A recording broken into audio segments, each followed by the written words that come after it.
All right, we are live. So welcome on to another Matt Maran Motoring live stream here on the Matt Maran Motoring YouTube channel. So if you're all having a great weekend, thanks so much for stopping by. So this live stream, if you are a regular viewer, you might notice the audio is a little different. I'm trying out just using my iPhone audio instead of using the dedicated mic since we had audio issues last week. I'm going to see if it's the stream or the mic. So if we still have issues this week, then I'll know it's something computer related and not with the microphone, but wasn't able to replicate any kind of issues with the mic last, the past week, verify that. So we'll see. Fingers crossed we have decent audio here still and hopefully no issues here. But like all the other usual live streams, I'm going to go for about 2 hours or so. I'll give priority answering. Then even as a super chat or a super thanks. So as anyone who's a member there with the green usernames, they always get priority answering. If you'd also like that, there's a link right in the description to get that as well. But anyway, I see we have a bunch of people already have joined in here. And so thanks for stopping by, Harsha, Anthony, Lanswath, who was Grand Admiral Thrawn, but has since changed his username there.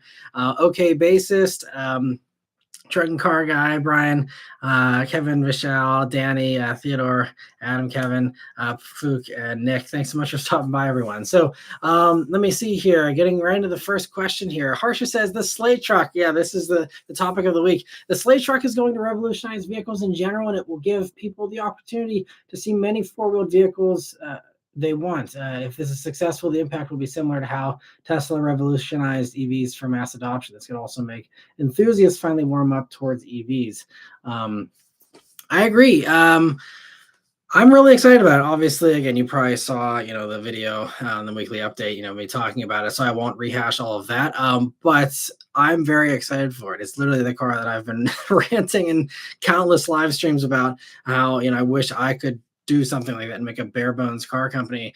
I'm very excited for it. And I think it is a fantastic idea. I've gotten lots of great comments, in the weekly update, and then the actual little standalone video I uploaded as well on that has now the algorithm's kind of picked it up today, and it's getting some new viewers and some new comments there. But generally, I think everyone kind of agrees. There's people who are like, I'm not into EVs, but at this potential price point and this kind of a thing that people have been wanting, they're like, I'm ready to make the jump. I got a few commenters that actually said they put deposits down on them and they were sold on it, so we'll see how it all plays out, but I think it definitely has huge potential, especially if they can actually deliver at that price point. So we'll see what happens. Let me see. So Anthony says, great sightings this weekend. Right-hand drive, Accord wagon, C701, S550 Super Snake, 90s SVT Lightning, and a Sunbeam Tiger.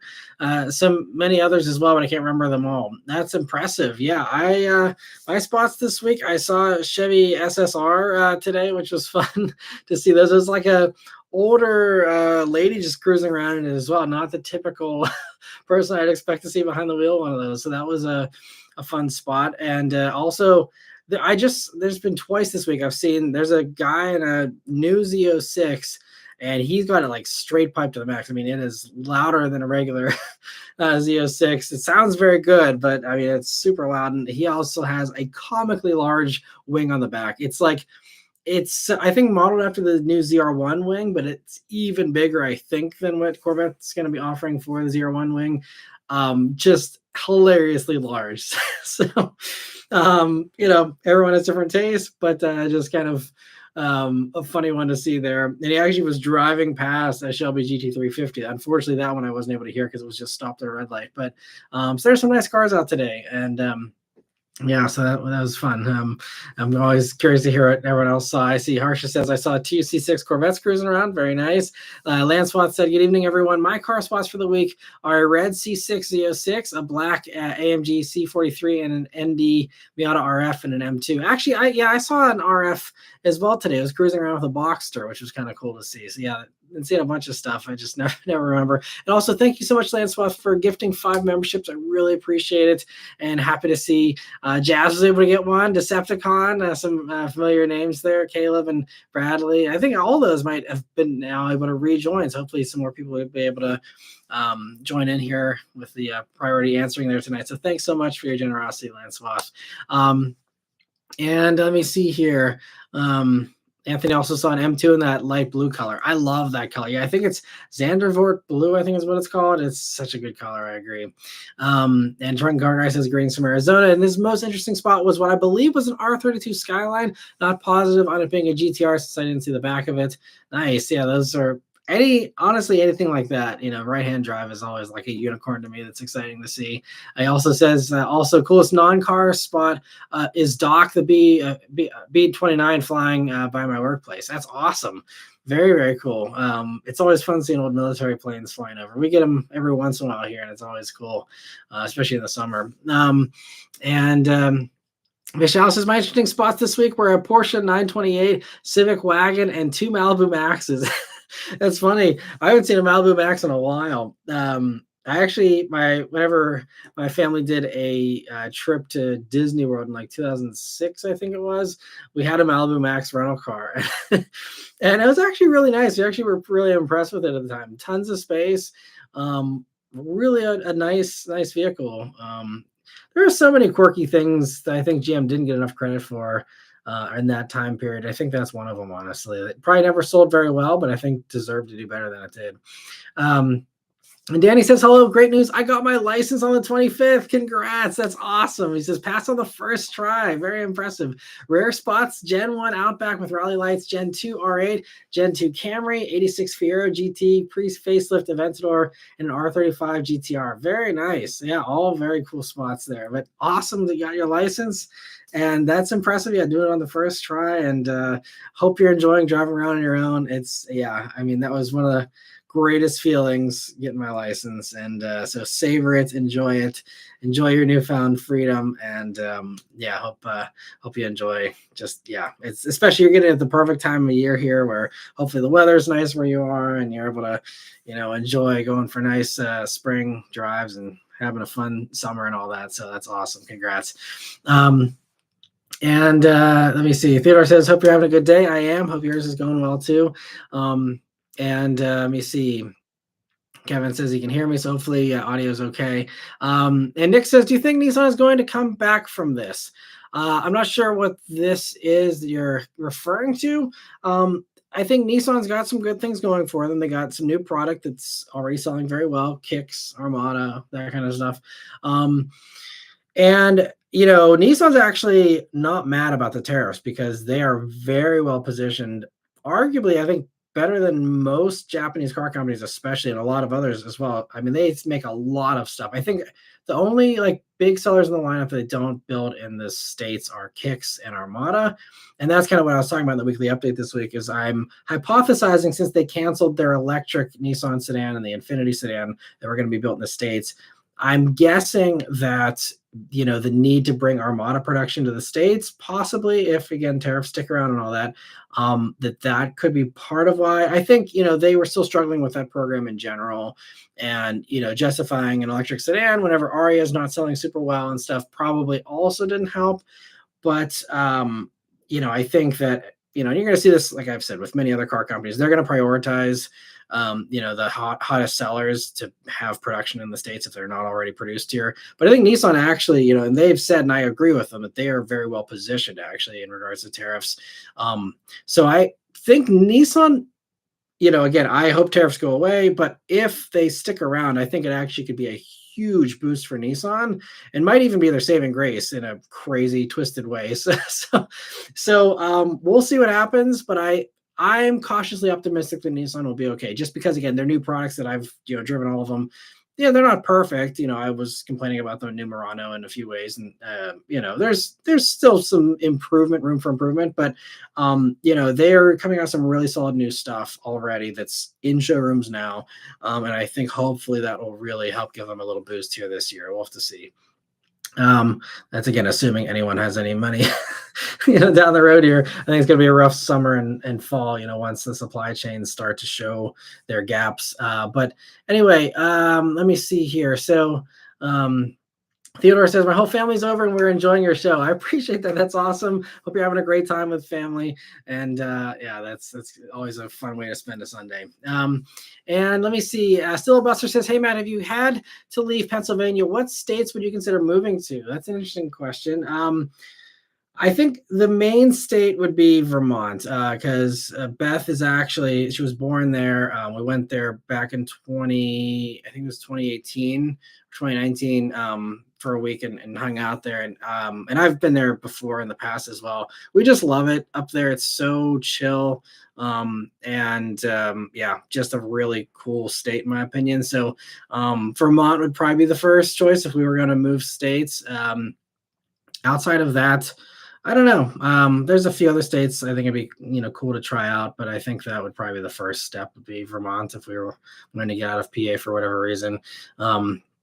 Which I mean, I don't know. Last week we talked about someone brought up the idea of registrations getting more expensive for EVs in PA, which I was unaware of, and I looked it up and I was like, man, I don't know who mentioned that last week, but thank you so much for mentioning that because I was clueless about that. And then, yeah, apparently PA just unanimously passed a law at the end of last year that because EVs don't pay road tax through the gas, buying gasoline, they decided to up the registration cost for EVs. So instead of being $50, it's now $250 for an EV to register every year. And that's going up to $300 next year per car, which I don't love. I can understand the reasoning. You're not paying the tax, but it's also like negating some of the savings, because now it's like, okay, well, part of the justification is obviously we're not buying gas. We are still saving a ton of money.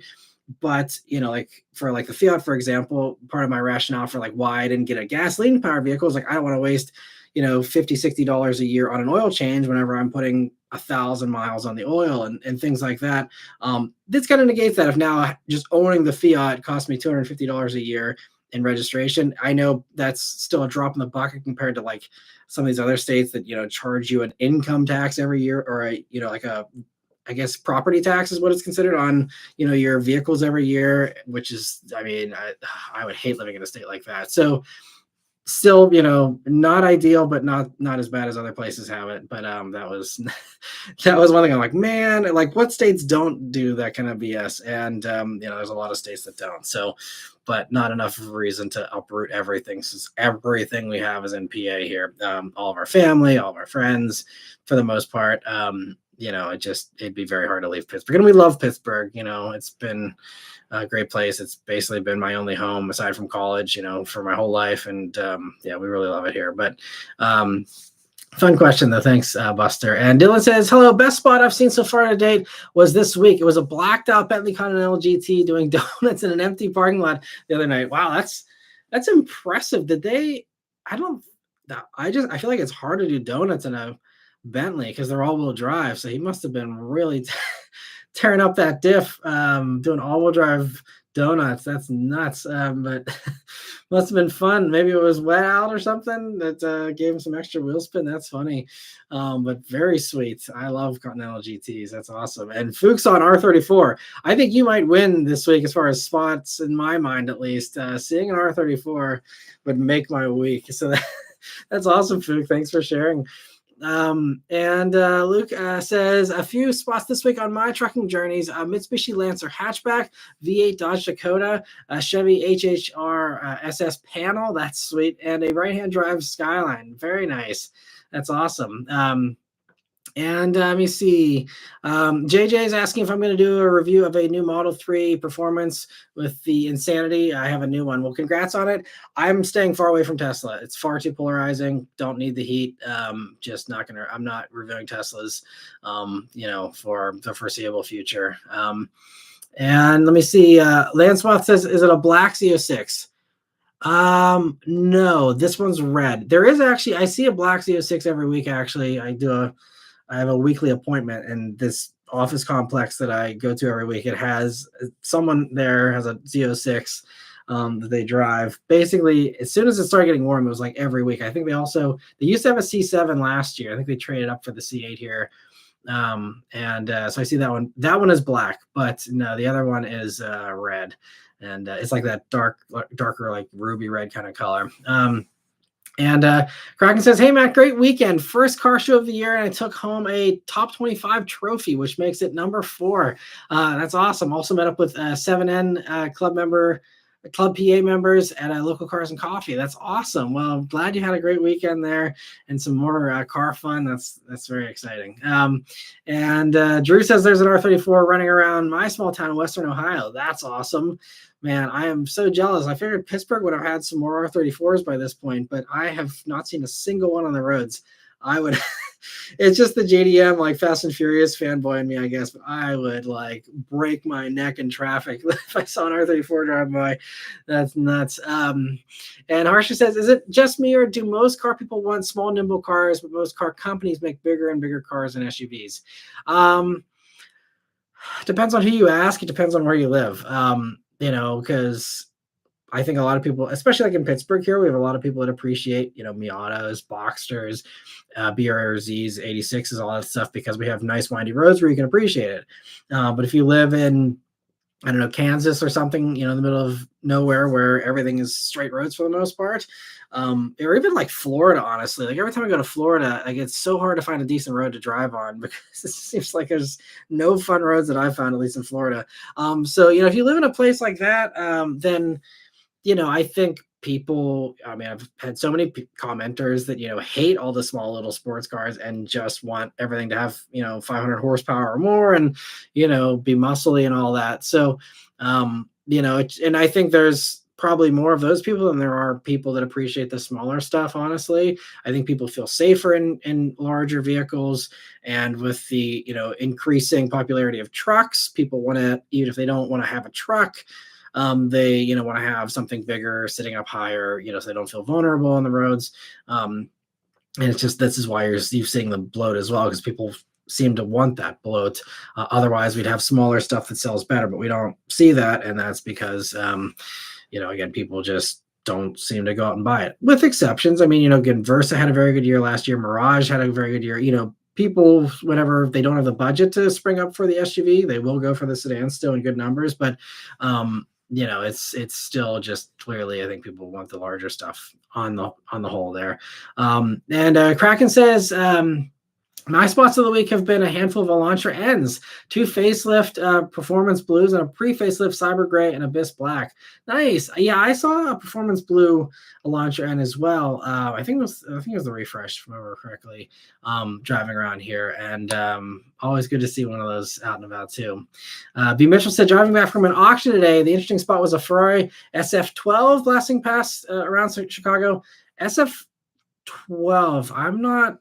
Surprisingly, is that one of those like one-off kind of things, or one of the super rare limited things? If we're talking the Ferrari Superfast, there's like the A12 Superfast, that's the main, more mass-produced one.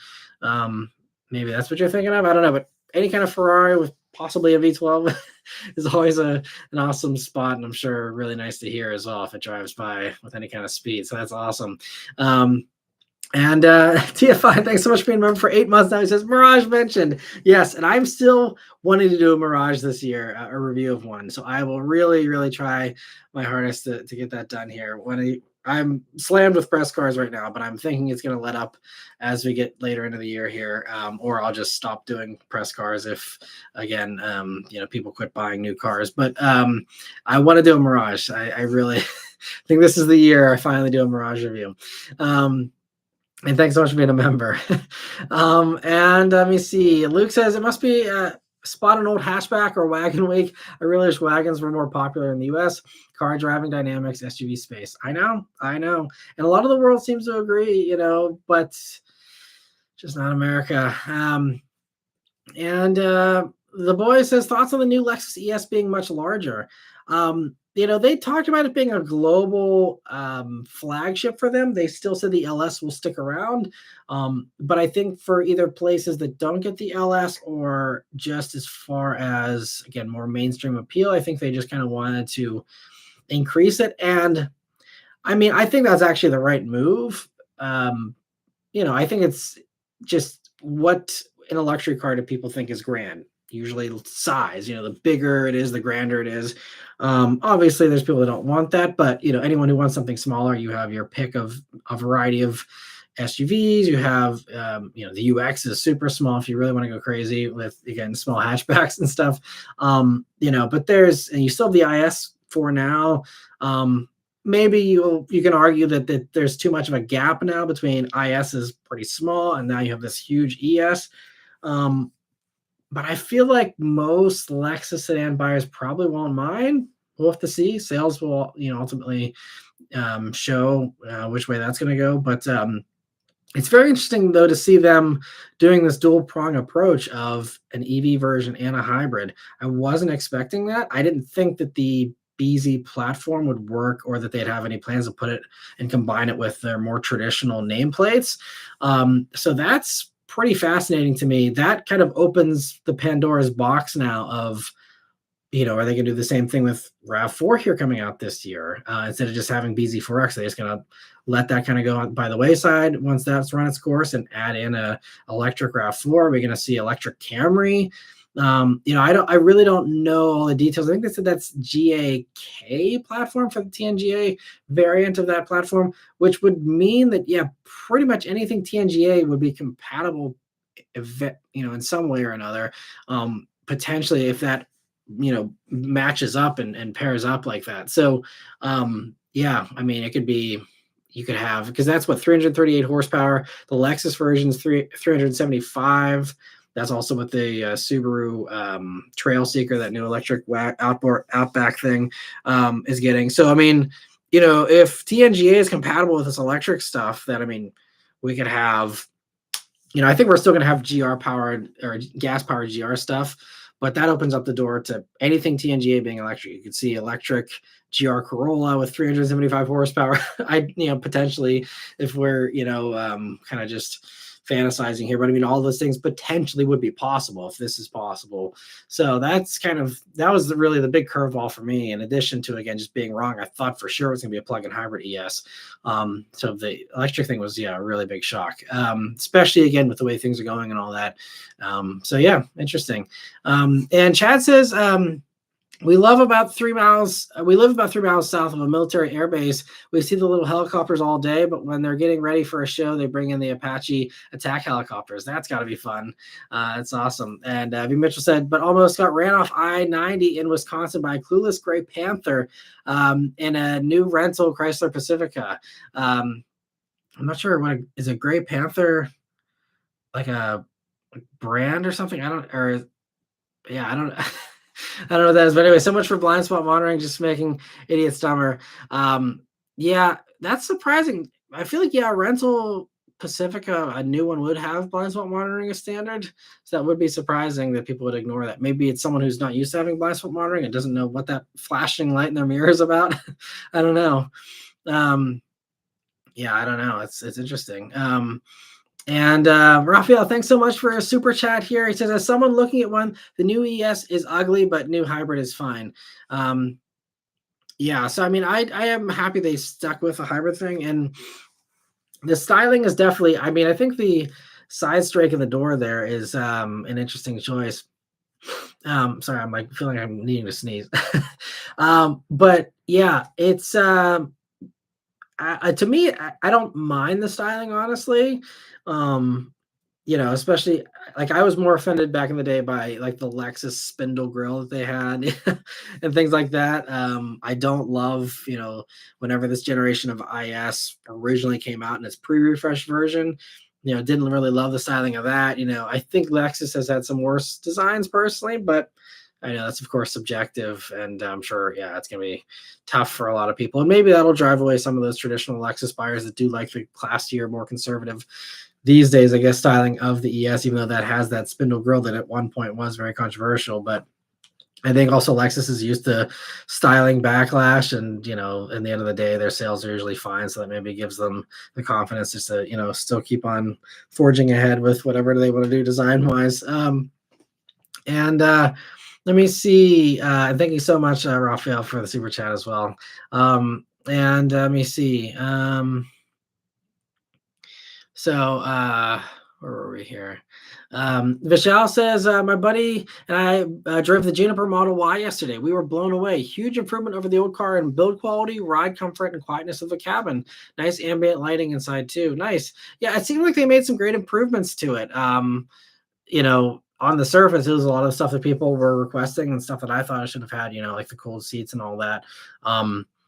we'll just have to see how it sells with the way Tesla's, in their predicament right now. But yeah, I'm sure I'm sure they appreciated the test drive and the traffic of the dealership there. And Jason, also thanks for stopping by, and hope you're having a good evening too. And let me see. The OK Basis says that was me. I don't know what that's referring to. Dave says come to Canada. I actually would really like that. I've always loved Canada the times I've visited in the past. And I actually joke to every time I hang out with Yuri from the Straight Pipes on media drives and stuff, I always joke about Canada. He's like, "Hey, how's it going down there? You guys need to chill in America." I'm like, "Dude, I know." Yeah, I would if it was easy. And I mean, that's the problem with being a YouTuber. I am very undesirable as far as immigration status goes. No one wants a YouTuber. I have no actual skills to contribute to an economy. I have no way of benefiting society.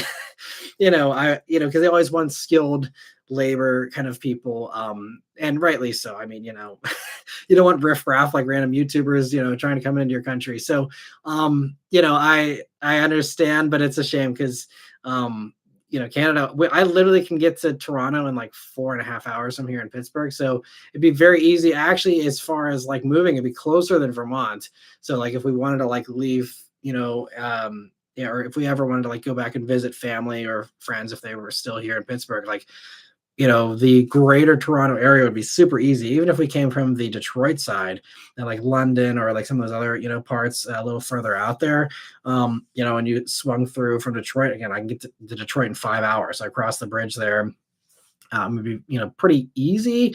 So I'd love to be right there on like, the Lake Erie kind of area, on the Canadian side. It'd be super easy. Yeah, it's just, unfortunately, Canada, rightly so, probably doesn't want me. And also, again, it's very, much more expensive, and housing and all that. I'm not sure, honestly, I could afford to move to Canada, even if they were welcoming me with open arms. But yes, I am jealous of the less chaotic politics up there. I know, every country's got their struggles and things. I know the election, I think, for you guys is coming up here soon, but yeah, wishing you guys all the best, and buy Canadian, because I am in full support of all the retaliation and all that stuff. You guys gotta, you got your back stabbed with the crap here in America. So I hope you guys aren't too worse off having a crappy neighbor next door here to sour your trade and all the other goodwill we used to have with each other, sadly. But anyway, let me see here. TFI says register the Fiat with an LLC in Delaware. Good idea. Yeah, I don't know if that hassle is worth saving $250. Just because, I feel like there's probably hoops you got to jump through that also cost money, but I don't know. Yeah, how much it would even cost to set up an LLC in Delaware? But maybe you know more about that than I do. If you are an attorney or a accountant, or I don't know, whatever else deals with LLCs, send me a message. Maybe it's something I can actually look into, because I'd like to do it for the Mach-E even as well. And OK Basis says, by the way, this is Shane. I just changed my username. Gotcha. Okay. Well, yeah, thanks for stopping by, Shane. Sorry, I don't know if I remember the connection from last time. And Danny says, my parents are trying to help me find a good used car with under 100,000 miles. Insurance will go through the roof because a teen driver on the insurance and the vehicle I get. Hopefully I get a good one. Yeah, that's always tough. But there's lots of good choices. Just make sure you get quotes for the stuff that you're shopping for before you decide to buy a vehicle, so that you don't get something and it's like, oh crap, insurance is more than I thought it was going to be. So that's the only thing I'd say. But lots of good choices, and best of luck shopping around. Let me know if you need any advice, or want to bounce any ideas. Feel free to send a message. Let me see. Stratus Edge, thanks so much for rejoining. I really appreciate that, and looking forward to chatting with you here. I see you say earlier you're excited about the Slate truck. Me as well. If you watch the weekly update, it's I'm very, very much excited for that too. And I hope it'll do well for them. I'll have to see if they actually bring it to reality, and if it actually comes in, something around $20,000. I think there's almost zero chance the tax credit sticks around by the time that vehicle comes out. So I would say right under 27,500 realistically. Again, unless you live in a state that still does do incentives. So, I mean, that's the thing, states like Colorado and stuff, it should sell very well. Even though it doesn't have all-wheel drive or four-wheel drive, hasn't stopped like the Fiat 500e from selling insanely well because they're literally like free over there, or at least they were. I think now it's very, very cheap. It's not quite free, but so I think Slate's going to do very well, especially in those states that do give out incentives, regardless of what happens here. And Dom, thanks so much for giving 10 memberships. I really appreciate that, man. So many people able to get memberships here. I see some familiar faces able to grab those, and some new ones there as well. But that's so awesome of you. Thanks so much, Dom, for your generosity. I really appreciate that, and I'm sure all those members able to rejoin and join also appreciate it as well. I hope you're doing well as well, Dom. And also thanks so much for being a member for over 2 years now too. Probably coming up on the 3-year mark here pretty soon. So thank you so much, and I hope you're doing well. Let me see. Where were we here?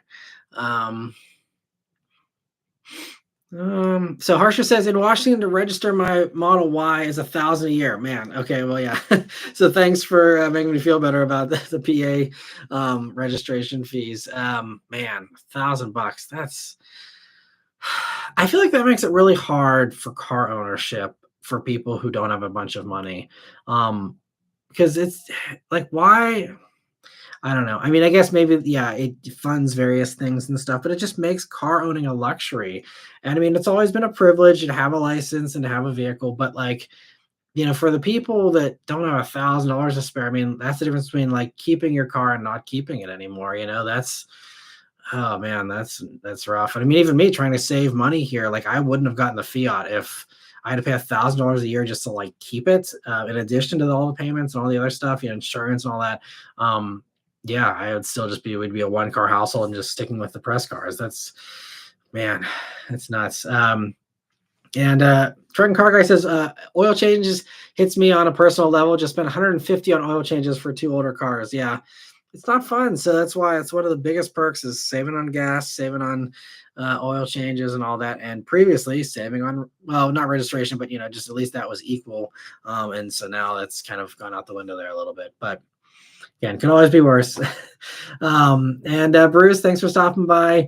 I see Raphael says late band rehearsal. All good. Hope you guys had a nice rehearsal there, and it's awesome you're in a band.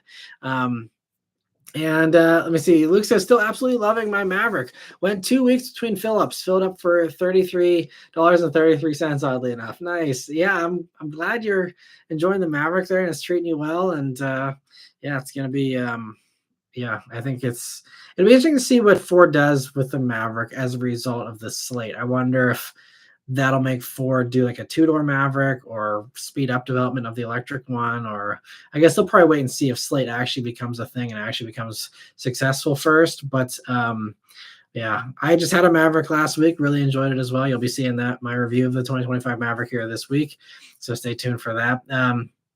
Kraken says R34s kind of seem to be more prevalent in my area. Man, well, yeah, lucky you. That's awesome.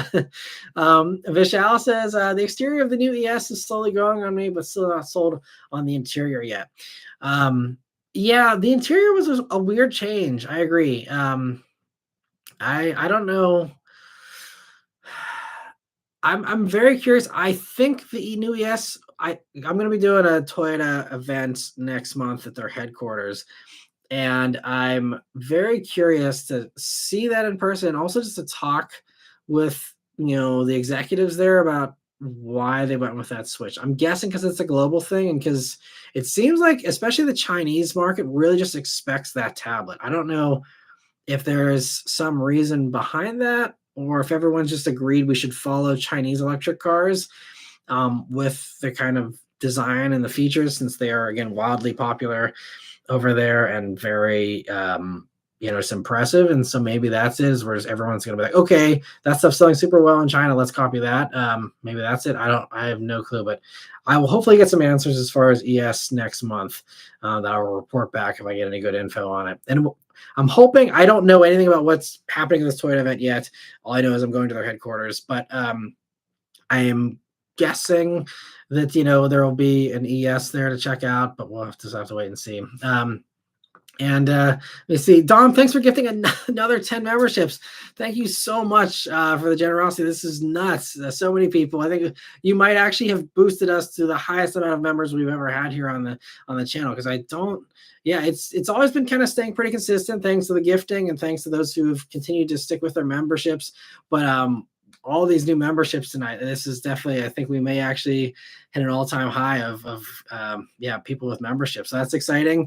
Makes me also want to bring my A game, and I got to do more exclusive stuff here, but stay tuned here as we turn over into a new month here. This week there'll be a new member schedule of everything that's going to be coming out here for the month of May, and I got some cool stuff lined up. It's going to be more sporty performance stuff here, especially towards the end of May into June, and some good stuff coming. But thank you so much again, Dom, for all the generosities tonight. I really appreciate it.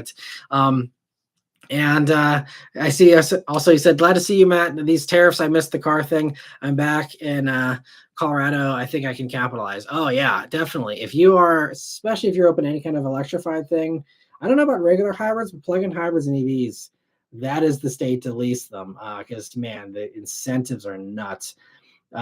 So yeah, and obviously not for everyone. If your commute or your housing situation isn't conducive to charging at home or whatever, then it might not be the best choice. But man, if you can deal with an EV in Colorado, absolutely. Like, they're so much cheaper there. I'm always so jealous the insane deals people can get on EV leases in Colorado. But anyway, yeah, great to see you as well, Dominic. Thanks so much again. And let me see here. So other questions and comments. So Luke says, did you get a new mic? Way better sound. I'm glad it sounds pretty good. That's great if it's actually an upgrade. I'm just using my iPhone mic. I decided this week to do a test run of not using my mic that I usually use and see if if the mic is actually the problem. If we have the same kind of issues with the sound quality we had last week, then that will mean that it's something on the stream side and not the mic.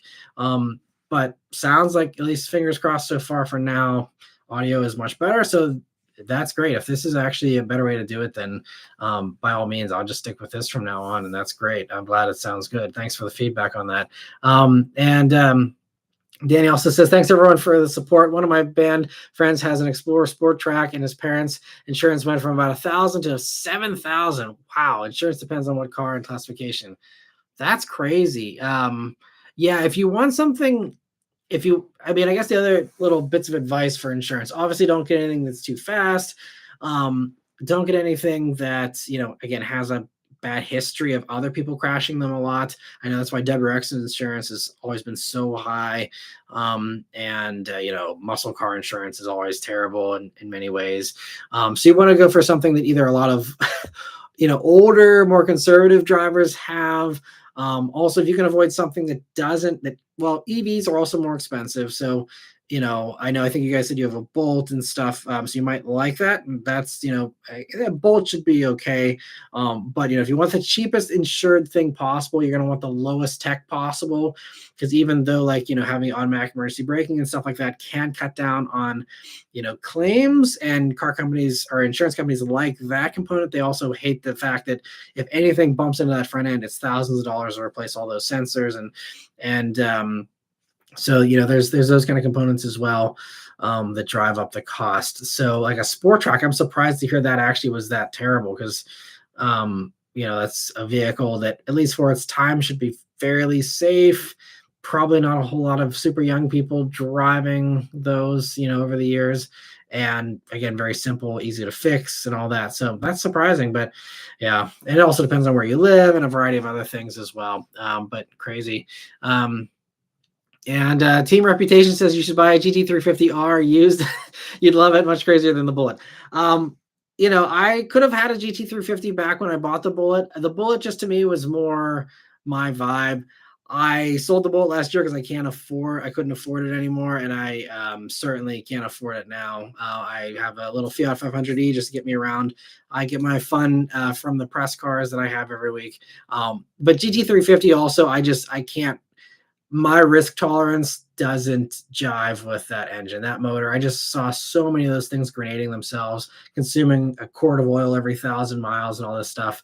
I love them to death. They are so fun to drive. I will happily drive one any day of the week as long as it's not my own. I don't have to worry about it blowing up and consuming oil and stuff.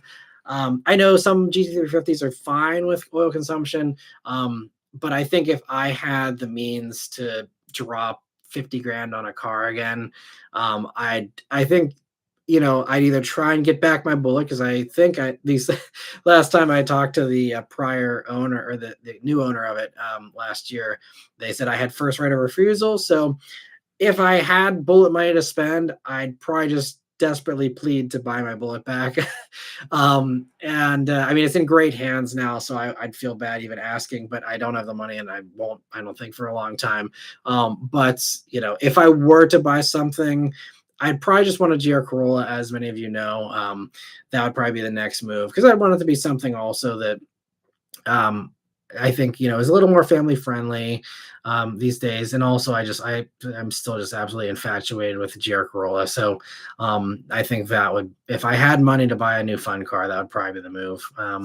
But let me see. I think we got another super chat here. So yeah, Dom, thank you so much for another super chat. I really appreciate that. He says, "How's Beth? We miss her." She's doing well. Yeah, she's just always got a zillion things to do these days, and the evenings while I'm doing the live streams here, just keeping up with all the stuff, laundry and just various things around the house and all that. But she wants to do a new live here soon, so hopefully we can do one here sometime in the future here soon. But yeah, it's always just again, like I'm done live streaming when I come in, and she's still in the middle of folding clothes or doing all types of things. So it's just we're all so busy. So but I appreciate that, and I'll let her know, and hopefully she can come back on for another live here soon, because she does have fun every time she comes on. So it's just a matter of that.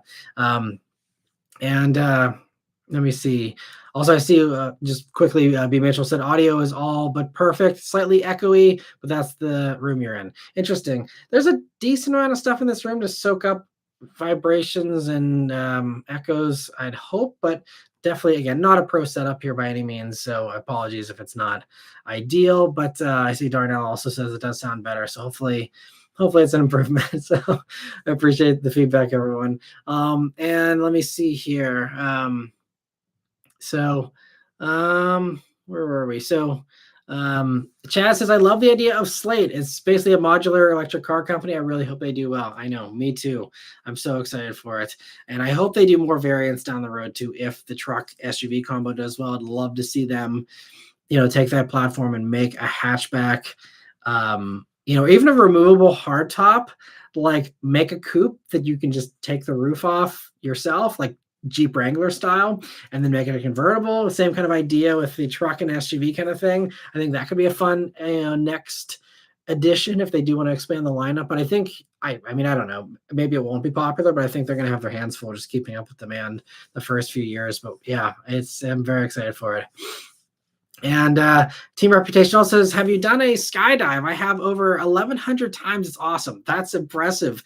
I actually almost joined the skydiving club at Virginia Tech whenever I was there for school, and I decided against it. I honestly don't remember why I didn't join. I was really considering it. I've always wanted to, and then I think as I have aged, I have less of a risk tolerance for that kind of stuff, and especially now being a dad and all this stuff, it would be fun. I guess I'm less of an adrenaline junkie than I used to be. Maybe I got it all out of my system with just all the insane fast cars I've driven and stuff, that I don't feel the need to find a new thrill. So I feel like it's now something I probably wouldn't do, but it definitely, it's an appealing idea to me, because I'm actually I enjoy heights. I know a lot of people are obviously terrified of heights, but I actually really enjoy that idea. And so it's something that still kind of appeals to me, but also terrifies me at the same time. Just because again, I'm too much of a worrywart now. I'll be like, is the parachute packed correctly? Am I doing everything right? And it's not like there's any margin of error really there, you know. So, but kudos to you. That takes guts, and that's awesome. So I'm glad you enjoy that. And Team Reputation also says you guys should move here to California. It'd be good for your content. California is also, yeah, a top state that I think would be good for content. You're right. And also just be very good in general. I think, you know, Pittsburgh can get a little gloomy. You know, we don't get a ton of sunlight here, especially, you know, in the winter months and stuff.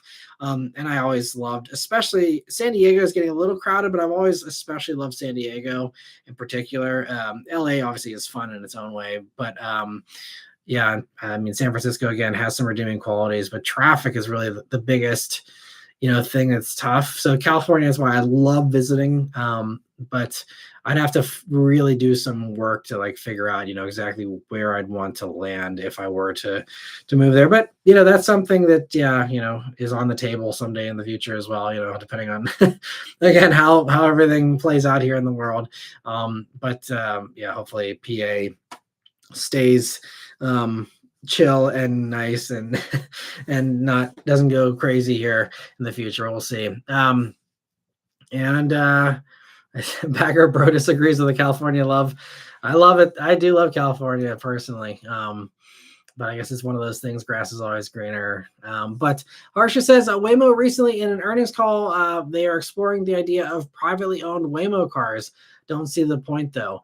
I think they're probably trying to latch on to the same idea that Tesla had with the idea that, oh, you can, you know, buy your whatever that's got full self-driving, and then, you know, whenever you're not using it, you can just have it go out and, you know, be a ride-sharing service for other people and make money while it's, you know, not being driven by you. And I think, you know, there is some appeal to that idea. Obviously, it got all the Tesla fans very excited.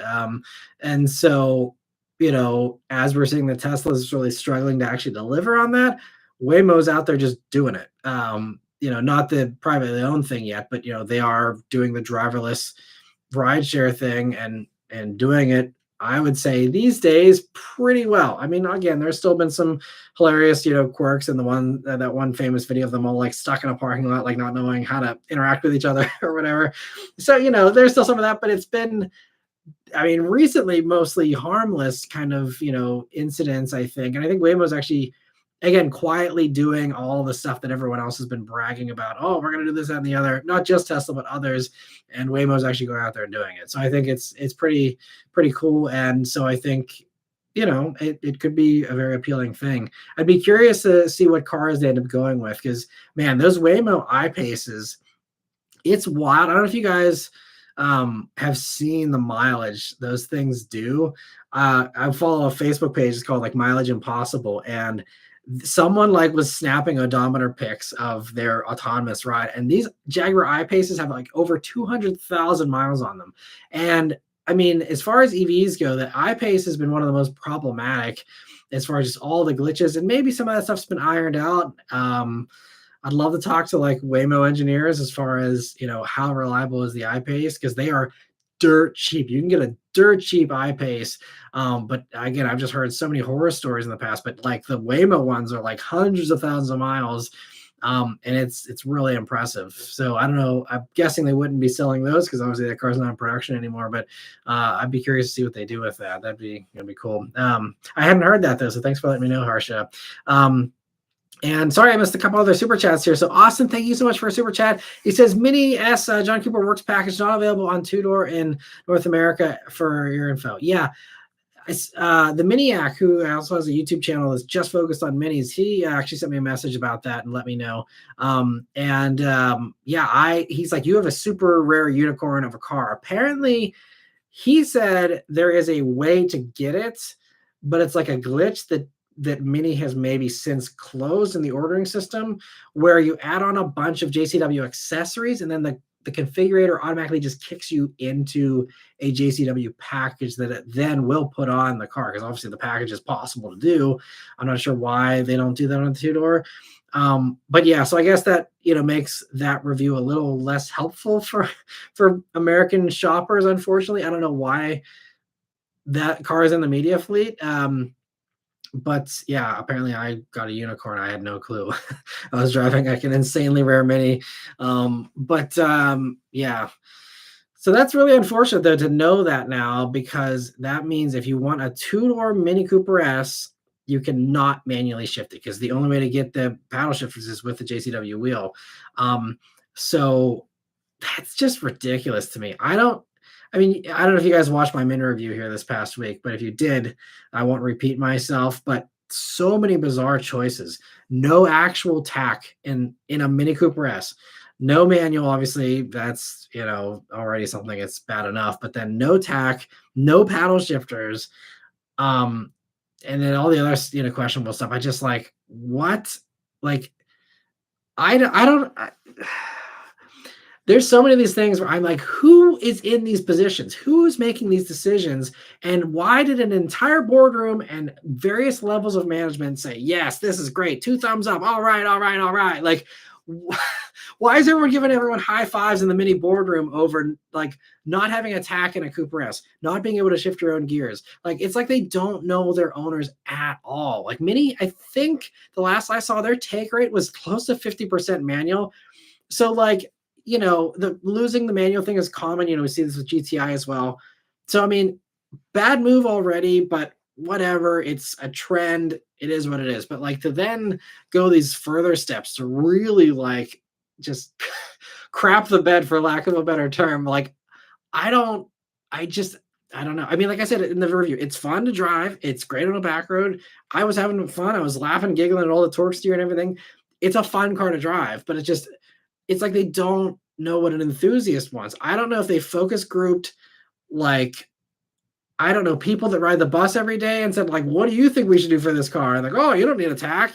I just have no clue how they arrived at, yes, this is the way we should ship this car. Yeah, I appreciate the laughs there and the emojis, but yeah, I mean, it's just, I don't know. And this, because like they do like Mini Takes the States, which is like a road rally they do with Mini owners every single year. Like they drive all across the country. I just, they are in touch with their ownership group. So I don't know if they just don't listen to them, they don't care, or if every one of these Mini owners with all these manuals, with all these mods on them and stuff, that all these people are like, yeah, I don't need to tack anymore. Yeah, I don't need to paddle shift anymore. I don't need to shift myself anymore. Like, there's no way. So I don't know. There must be some weird executive deep down that's like, I want to just make Mini into something that it's not or something. I have no clue. And if Mini ever sees this, they're probably going to never send me another press car again, but I don't even care. It's, again, you guys know, I am fully honest and I don't pull punches, and I don't care, if that gets me, less press cars or whatever. I don't care, because it's not good. And yeah, it's anyway, I won't rant anymore about the Mini. I love the brand and I love the Minis. But honestly, like after driving that Cooper S for the week and the bizarre choices, and one other thing that I briefly touched on in the review, but whenever I then did my drive, because I did the review and then I actually drove it from Pittsburgh to New York City for the New York Auto Show, 2 weeks ago. And over the course of that long drive, I also got more and more annoyed by the dual clutch. It's a little slow to respond from a stop and still kind of feels like last gen dual clutch smoothness, like what you get from like the Elantra N line, like the old one. Like it feels like a last gen dual clutch almost. I think it kind of is. I think it's partially carryover, but like that also kind of annoyed me. Just so many things about that car. It just like I got into my little Fiat 500 and I'm like, I think this is actually more the vibe of what I want from a Mini. Like obviously, again, it's way slower. So I'm not talking horsepower, but just like a simple little hatchback that doesn't have a complicated screen, that doesn't have all these weird things. I actually have a simple, straightforward power meter in my Fiat. And so I'm just like, I think like actually like Fiat's doing a better Mini than Mini is right now, honestly, in my own opinion. But Anyway, so I'll move on there. But thank you again, Austin, for the super chat. And Chad, thank you for a super chat as well. He says, with tariffs from every side, does it spell the end for the global car platform? No. There's they there's no way to really afford to do exclusively American stuff. Whether we're talking production or we're talking making a sales pitch for, marketability, it's just you have to spread out the costs among other markets. We can't be isolationist in any way. You have to, we're a world economy. There's no way to completely, do everything, an American platform, American stuff. It works for the trucks. It worked for that because of the chicken tax, which really did zone us off from everyone.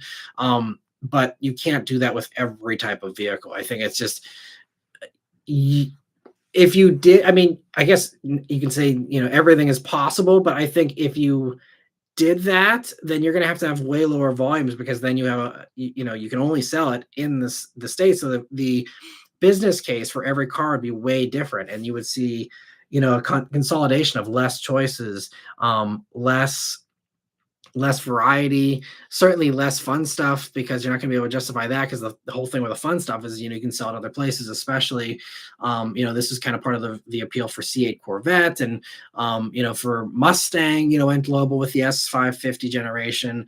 And that was a big deal, because before S550, you couldn't just sell a Mustang. They didn't sell Mustangs in Europe.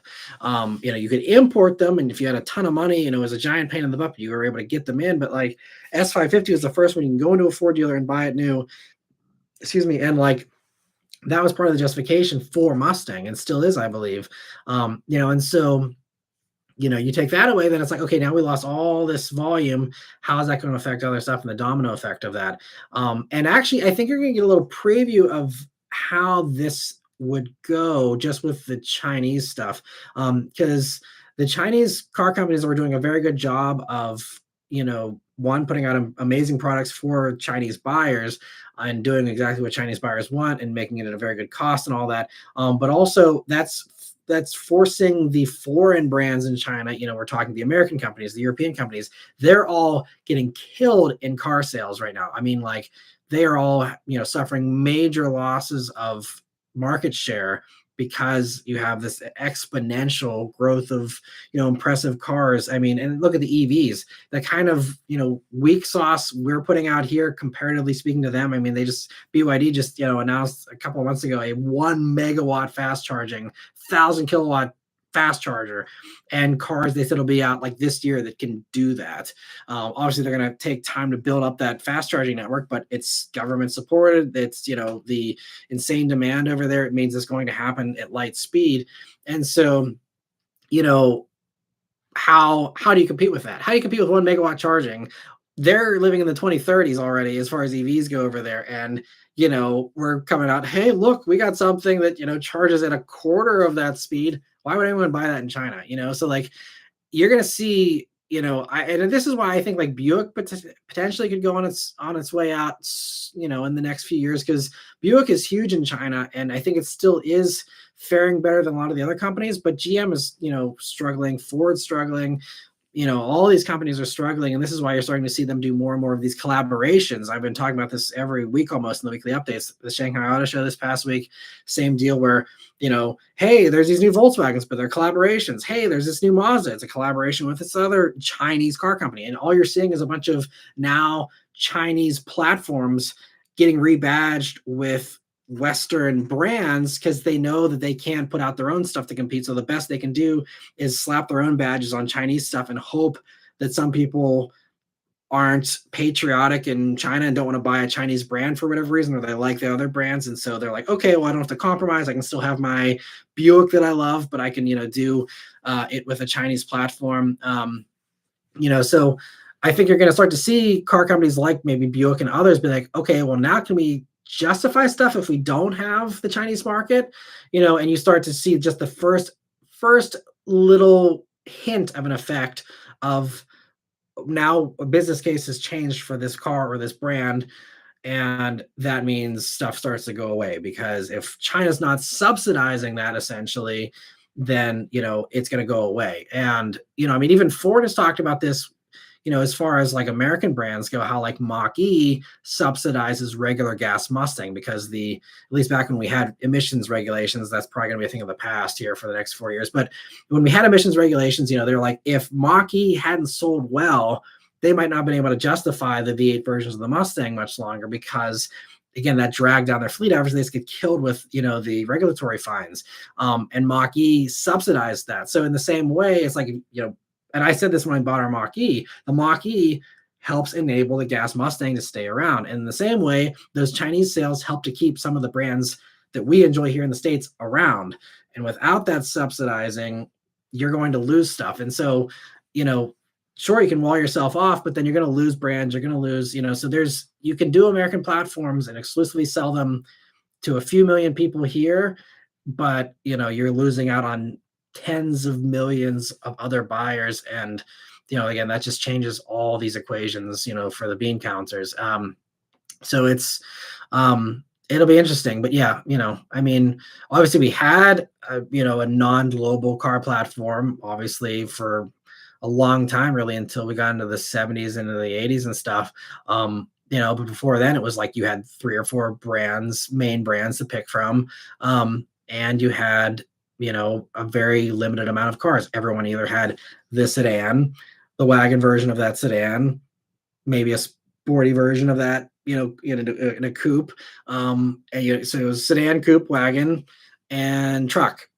Four vehicles for every brand, essentially, with some variations and things like that. But like 4 core different models that also were variations of the same thing, essentially. So like aside from the truck, it was like 1 platform, 3 body styles. That's all you had to pick from. If you really go back and look, what did these brands offer? That was about it. I mean, sometimes you had like small and medium, and as we got into the 60s and stuff, there was a little more variation with, Falcon and Fairlane and all this other stuff, but like it was not as much choice, I think, as you have these days. So we would just have less choice. I've said that from the beginning with the tariffs. You'll have less choice. You'll have less brands, and of course, everything will also be more expensive. But it's I think the global car thing's gotta stick around. And I think, that's why all these car companies, they know they can't build a factory that'll be online before Trump's, term has ended. So they're going to sit on their hands and try and weather this storm the best way they can. Again, prioritize production in the best way they can, to build the top sellers here in the States, take it on the chin for the rest of the stuff, and just try and not go bankrupt in the next 4 years. And if they can get through that, then I think everyone's kind of hoping for a light at the end of the tunnel of some kind of relief and tariffs going away and, administration changes and all that. And we might see it next week. We might see it tomorrow. I don't know. With Trump, you never know, how he's, what side of the bed he's going to wake up on. So, I mean, we'll see what happens. But I think, again, because of that uncertainty, why invest? Why do any of this stuff if it could just change tomorrow? So I think they're just going to, just keep on keeping on and, take it as best they can. And let me see. And thank you so much, Chad, for the super chat, and apologies for the rant, everyone. Wheatman, though, thanks so much for being a member for 37 months now. Definitely I think one of the record holders, one of the longest, probably, in the top. I think there's like maybe 4 or 5, maybe 6 of you that are the earliest joiners there. And so thank you so much, Wheatman. 37 months of support. He says, good evening from sunny Northern California. I'm glad you guys are having some good weather there, and I hope you had a great weekend here. Thanks so much for stopping by, Wheatman. And let me see, though, getting back to the other questions here. I don't want to get too far behind, so I might start, just because of my rants here, I'll try and be a little more concise here so we don't get too far behind. So where were we here? So TFI says South Park Mitsubishi has a Mirage rally art. The body cladding and decals are interesting. That is interesting. I don't really work with South Park Mitsubishi anymore, so that one is probably not going to be one I'll be able to do. But I'm sure I'll be able to get my hands on a Mirage at some point. There's plenty of them out there, especially now working with the other dealer, number one Cochrane. They have a gigantic amount of inventory, and they usually have a Mirage at some point. So it's just a matter of them having a Mirage when I actually have a gap in my schedule where I have time to go out and film it. But I want to get to it for sure. Rally art would be fun though. And Dave says, I'm surprised the slate production model hasn't been done before. It simplifies manufacturing, brings costs down, and lets buyers customize at their convenience. I wholeheartedly agree. I totally agree. Yeah. We'll see. I mean, I really hope that it does as well as we all think it will. And I hope, again, they can execute. And I hope that Jeff Bezos, I mean, he's already, again, a polarizing figure, but I really hope he doesn't sink this thing with his connection. That's the only thing I worry about is him having a Musk kind of, effect on Slate. Thankfully, it seems like he's been staying fairly quiet here, and hopefully that remains the way. I mean, he's not the CEO or anything, he's just a backer. But, if that part, becomes more prominent, then that could be a potential, hurdle to jump over. But other than that, I'm very optimistic for Slate. And let me see. Josh Mock says, "Hey Matt, have you played with the Slate EV configurator yet? And if not, you should totally make a members video out of it or post what your ideal build is. Tons of fun customization or fun ways to customize one." That's actually a really good idea for a members only video. Yeah, I could totally do that. Just do like a screen share and do a voiceover thing and just, yeah, that's a really great idea. I actually didn't know they had a configurator online yet. So that's fun. That's a great idea. I'm going to write that down here so that I don't, forget that here and actually make a note of that here so that that's a very good idea for a member video. Thank you for the suggestion. And also welcome to the club. I know you're a new member here, so thanks so much for stopping by. I'm going to write this down. All right. And let me see. Trent Car Guy says, "Can't confirm rental Pacificas do have blind spot monitoring, especially the hybrids." Okay, well, good to know in regards to B. Mitchell's earlier complaint there. Digifex says Nissan's about to go bankrupt. I mean, that's been in the news, for several months since last year. We just don't know the extent. The rumors have suggested that it's, they had till like the end of this year or early next year before they'd run out of money without a backer. Maybe that's the case. Maybe it isn't. Their management sure seems to think, they can kind of get out of it on their own. I don't know. It's hard to say. And Nissan's been very open about everything else recently with product plans and all this stuff. So I feel like they would say if it was that dire that they're like, "Hey guys, we got another 9 months or less to go." So I'm thinking that those rumors have been overblown. Maybe they haven't. I don't know. But anyway, we'll have to see. I'm wishing them all the best. Truck and Car Guy says, "With Voyagers, depends on the package they ordered." Okay. And B. Mitchell says, "Gray Panther is Oldster. They had to be deaf as a stone since I saw the illuminated blind spot indicator in the mirror." Interesting. Yeah. Okay. Well, I've never heard that term before, so appreciate the insight there, B. Mitchell. Dylan says, "I always wondered why Nissan and Mitsubishi didn't make a new Lancer sharing the Sentra platform or even the Altima. Would have loved to get a new Rally Art or Evo. Maybe no proper business case before." Yeah, because I remember talking about this years ago in the weekly update. Whenever, they had this alliance formed, with also Renault, and it's like, okay, well, Mitsubishi needs the help, so we get, any possible thing that Nissan's willing to share, it's going to get a Mitsubishi badge. Everything Renault is willing to share is going to get a Mitsubishi badge. And instead, we didn't get really any of that here. Now in Europe, there's like a Mitsubishi Colt that's a rebadged Renault 5, I think, or some kind of Renault. And there are a few things like that.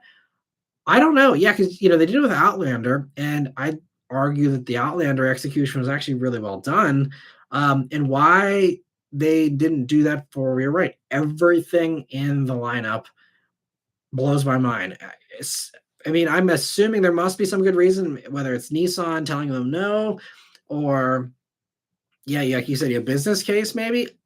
I can't imagine there being a bad business case for that, especially when you have nothing. Like, your choices are either letting your old stuff die on the vine, or because they're not clearly they don't want to spend the money to actually invest in new stuff on their own here in the States.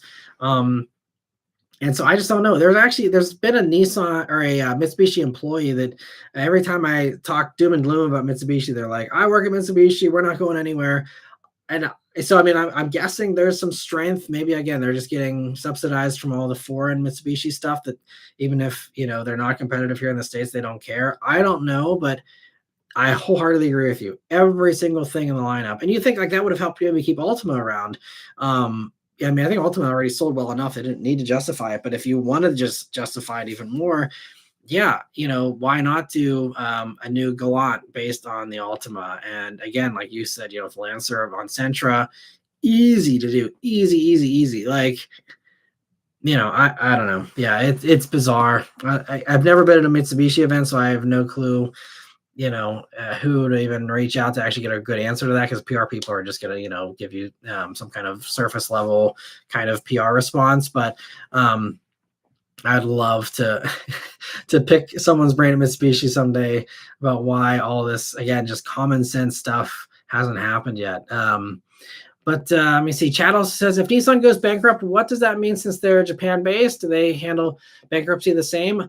I'm not an expert on that. I think they are such a large company that the Japanese government would probably bail them out, kind of like we saw in 2008 here in America. So I don't think, even if they went bankrupt, that wouldn't be the end of Nissan. It would just be, probably some kind of restructuring. I think this is also part of why Honda kind of got pulled into this, because I think, there were suggestions that the Japanese government kind of was like, I guess maybe the way that it kind of is, because we've seen like Toyota kind of absorb some of these other brands and stuff, that it's kind of like all these big giants are expected to kind of help out the other whenever things really get bad. But clearly, if there was an obligation there, then that's not that big of an obligation, because again, that whole thing fell apart with the discussions. I mean, that Nissan says they're still talking with Honda, but it doesn't sound like a traditional merger is going to happen. Maybe we'll be surprised, but it seems like they're just more happy to just share platforms and co-develop stuff in the future without having to have a formal marriage. So we'll see. But it's a good question. Yeah, I'm not.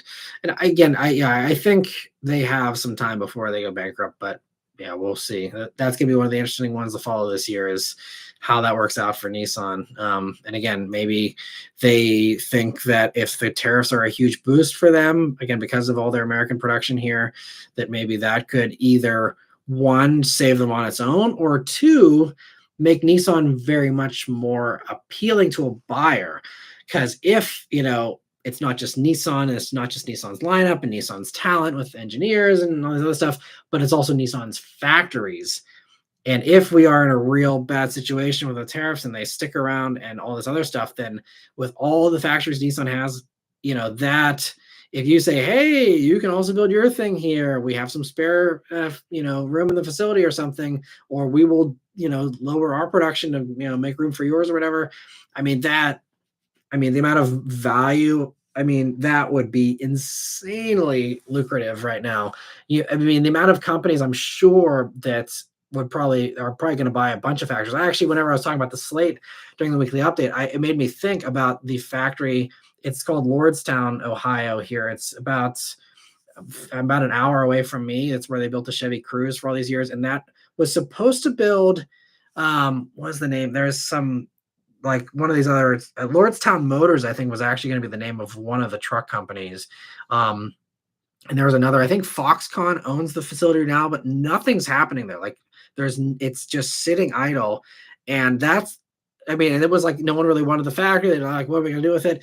And I think GM again just offloaded it for probably a bargain price, which is they're probably kicking themselves for right now, because they probably would the amount of insane stuff they would do to get that factory back right now, again with just the production, because again, you can't build factories in time to appease the tariffs. There's no way you can get it up before the end of 2028, realistically speaking, or if you do, you're only going to reap a few months of benefit before again it becomes irrelevant possibly. So like existing factories that are not being used right now are going to go for a premium. And I guarantee you, like that factory, I'm very curious, since it's a local one that kind of, employs a lot of people relatively nearby. I'm very curious who buys that.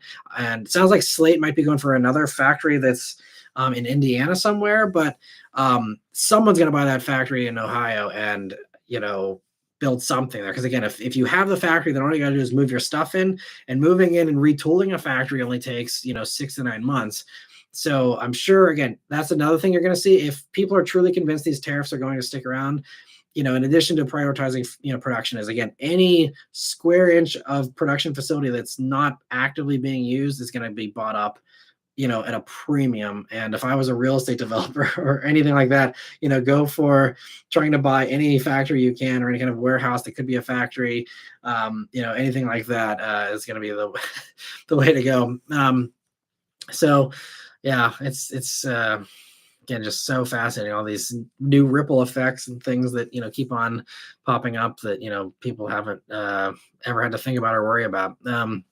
Anyway, Chad, thank you so much for a super chat. He says Nissan needs to get the unkillable roach reputation back. Not pretty, but will never die. Yeah, I mean, I think that the CVT thing really hurt them, from 10 or 15 years ago here. They have new CVTs now that I think are better, and all that. But I think it's something that's, I think it's also just an image problem. The big Ultima Energy, all that kind of stuff does, I think, actually hurt the brand a little bit. Would you want to buy an Ultima knowing that there's a running joke about Ultima owners? There's those types of things that might be part of why Ultima is actually going away. It's just like, it's a brand that's kind of been soiled. And so it's like, well, just let this die, So yeah, I don't know, but it'd be nice to see Nissan make a return, because incredible products over the years, and top-notch engineering, obviously GTR and all this other stuff. They have some really impressive talent. It's just that they're not fully tapping into it in some ways. Again, I'm still disappointed that Z wasn't better and more invested in, and stuff like that. But I'm just thankful for the stuff we do have. Let me see. So other questions and comments here. Again, sorry, I'm behind and I keep on going on rants. Let me see. So Jorge says, any thoughts on the Motor Trend article about heavy in-wheel electric motors not really having a noticeable impact on most drivers' impressions in spite of all that unsprung mass? Interesting. I didn't read that article. I'll have to check it out. Thanks for letting me know about that. Darnell says, Yuri seems so American. Maybe Canada can do a swap for you guys. Anyone with a Prowler should be living in Central Florida. Oh man, I hope Yuri sees that, because every once in a while he pops in on these live streams, but that's hilarious. I'll have to let him know. Your comment, Darnell, that's hilarious. Yeah. I think Jacob is the more American of the two, honestly. But yeah, it'd be fun. If Canada was more welcoming, I would totally love to get the same press cars they get and help them out. Maybe even collab and stuff more often would be fun. They're such a blast to hang out with. Yeah, anyway, TFI says, Delaware LLC asks Sophion a potential Canada road trip. Have a laundry list of cars to review. We have a few Canada exclusive cars, CSX, Acura EL, Chevy Orlando, Kia Rondo, Benz B-Class. Yeah, that would be fun. I'm very much undecided, I guess, as far as, for me, the jury's still out on whether doing cars that people can't buy is a good content strategy or a bad one. Because I think, I do this to help primarily American buyers. I think Canada is my second largest demographic. I think it's like 8% of viewership comes from Canada, but it's like, I think America's like 60 some percent, and then 8% Canada, and then all the other English speaking countries follow somewhere after that, and then it kind of sifts out through the other 260 odd countries or whatever in the world. And it's fascinating to see like the amount of views that come from like places I've never even heard of before. It's a real geography lesson looking at the demographics when you really go out. But anyway, I just like, I don't know, would people be interested in that? And I think some of these, content creators are starting to do like the videos on the Chinese cars, like, look how wild this thing is, and you can't have it here. And like, it seems to do pretty well for some, and then others, it seems like it's hit or miss. And actually the company that does all that in California, that's I think called D Spot Cars or something like that, they um, have like this whole fleet that's just on a like show and display kind of exemption in California. And they're like, hey, we'd love to have you come out and film all these Chinese cars. And I'm just like, I don't know how many people, especially since I know I have so many like American Muscle fans that would, probably not be into that. So for me, I don't know. So it just, as far as the Canadian stuff, same kind of deal. Like, I would love to again help out, people in Canada that also are searching for cars with exclusive models that, Canada and other parts of the world maybe get. I feel like it would be such a small niche. I'd be niching down too much, that it would just be, I mean, I still go for views as is. I mean, maybe again, it'd be like this forbidden fruit that'd be exciting and interesting to see. And I think that is another potential pivot if car shopping in America really takes a downfall this year and just, no one's buying because everything's expensive and crazy, then that could be the potential pivot. Like I've talked about in the past of, pivoting to used stuff, pivoting to exotic stuff that just do more dream cars because it's again not appealing to shoppers anymore if people aren't buying anymore. But maybe doing stuff that we don't get would be also another like fascination kind of, curiosity kind of thing. And so that's actually, I mean, that's a good idea. I hadn't thought about just doing like Canadian exclusive stuff. So I appreciate that. I'll have to note that down too, of that potential idea of maybe doing that. I'd love to do a little Canadian road trip this year. That would be a really fun little vacation to do. And yeah, I'll have to think about that some more, but especially, yeah, if I continue to see viewership decline, that could be a fun new thing to try possibly. So sorry, just writing this down. And all right, lots of great ideas. I appreciate it, everyone. And as far as the Delaware LLC, I'll have to talk to Sophion about that next time I see him. I appreciate that. And Trenton Car Guy says, anything Honda or Toyota is generally a good choice for a new driver. As far as Danny's question earlier, I agree. And I see Fuchs says, I'd still want a Slate for the same price as the Maverick. Yeah, I think a lot of people would. And so it's good to hear. I appreciate your feedback about that, though. And yeah, hope it does well for them. We'll see. And let me see. Lance Watts says, registration fees makes me glad my Silverado qualified for permanent plates. Oh, that's cool. I guess I don't think PA does that, but I guess other states do. That'd be nice for sure. Dom says, okay, yeah, I covered that earlier. Chad says the Maverick has been great. However, some of the aftermarket bed accessories are still on Temu status. Interesting. Well, that's not great. But I'm glad you're enjoying your Mavericks as well there. And Luke says, rumor has it registration in West Virginia goes up for a hybrid, but I transferred my plate that still has 8 months left, so I guess I'll find out in 8 months. Interesting. It'd be surprising to go after hybrids because I feel like, you still buy, I'm sure, a decent amount of gas, even though it's not quite as much, but yeah, weird. And Harsha says the ES interior, as with many interiors, look like Tesla interiors. There should be more variety. The Chinese EVs seem to surpass Western automakers when it comes to creativity. Yeah, in some ways, but then in other ways, again, it's like they're all just doing the same landscape style tablets and that's it, but yeah, it's kind of surprising how everyone's following the same trends all the time. Nicholas says, hey, Matt, do you think there are any characteristics or unique feel that most Japanese sports cars share? Innovation definitely comes to mind for me. Think of the 90s legends. Yeah, I think innovation for sure in the 90s was definitely the way, that I think they differentiated themselves from the old guard of the muscle cars and all that kind of stuff. As far as recently, that's a good question. I don't think, I think just generally, obviously they don't really have anything muscly. So all the Japanese sports cars share the same idea of, smaller, lighter weight, simpler, and the idea of not having huge horsepower. So I think those are kind of the qualities these days of, I'd argue it's a pure experience. It's but kind of just in some ways a Japanese cultural kind of mentality of like, we don't have to have overkill. We have, we derive joy from less and enjoy that and maximize what we have. And that kind of, just, kind of contentment, I guess, in a way, and this is an American point of view. I know I rant about this all the time. Why does the Civic Si have more horsepower, and why do they not do crazy horsepower versions of G86 and all this other stuff? But I think that again, that's the cultural difference of why we don't need more. And obviously, the aftermarket has always been a huge thing as well for the Japanese brands. So there's that for people who do want to have the crazy stuff.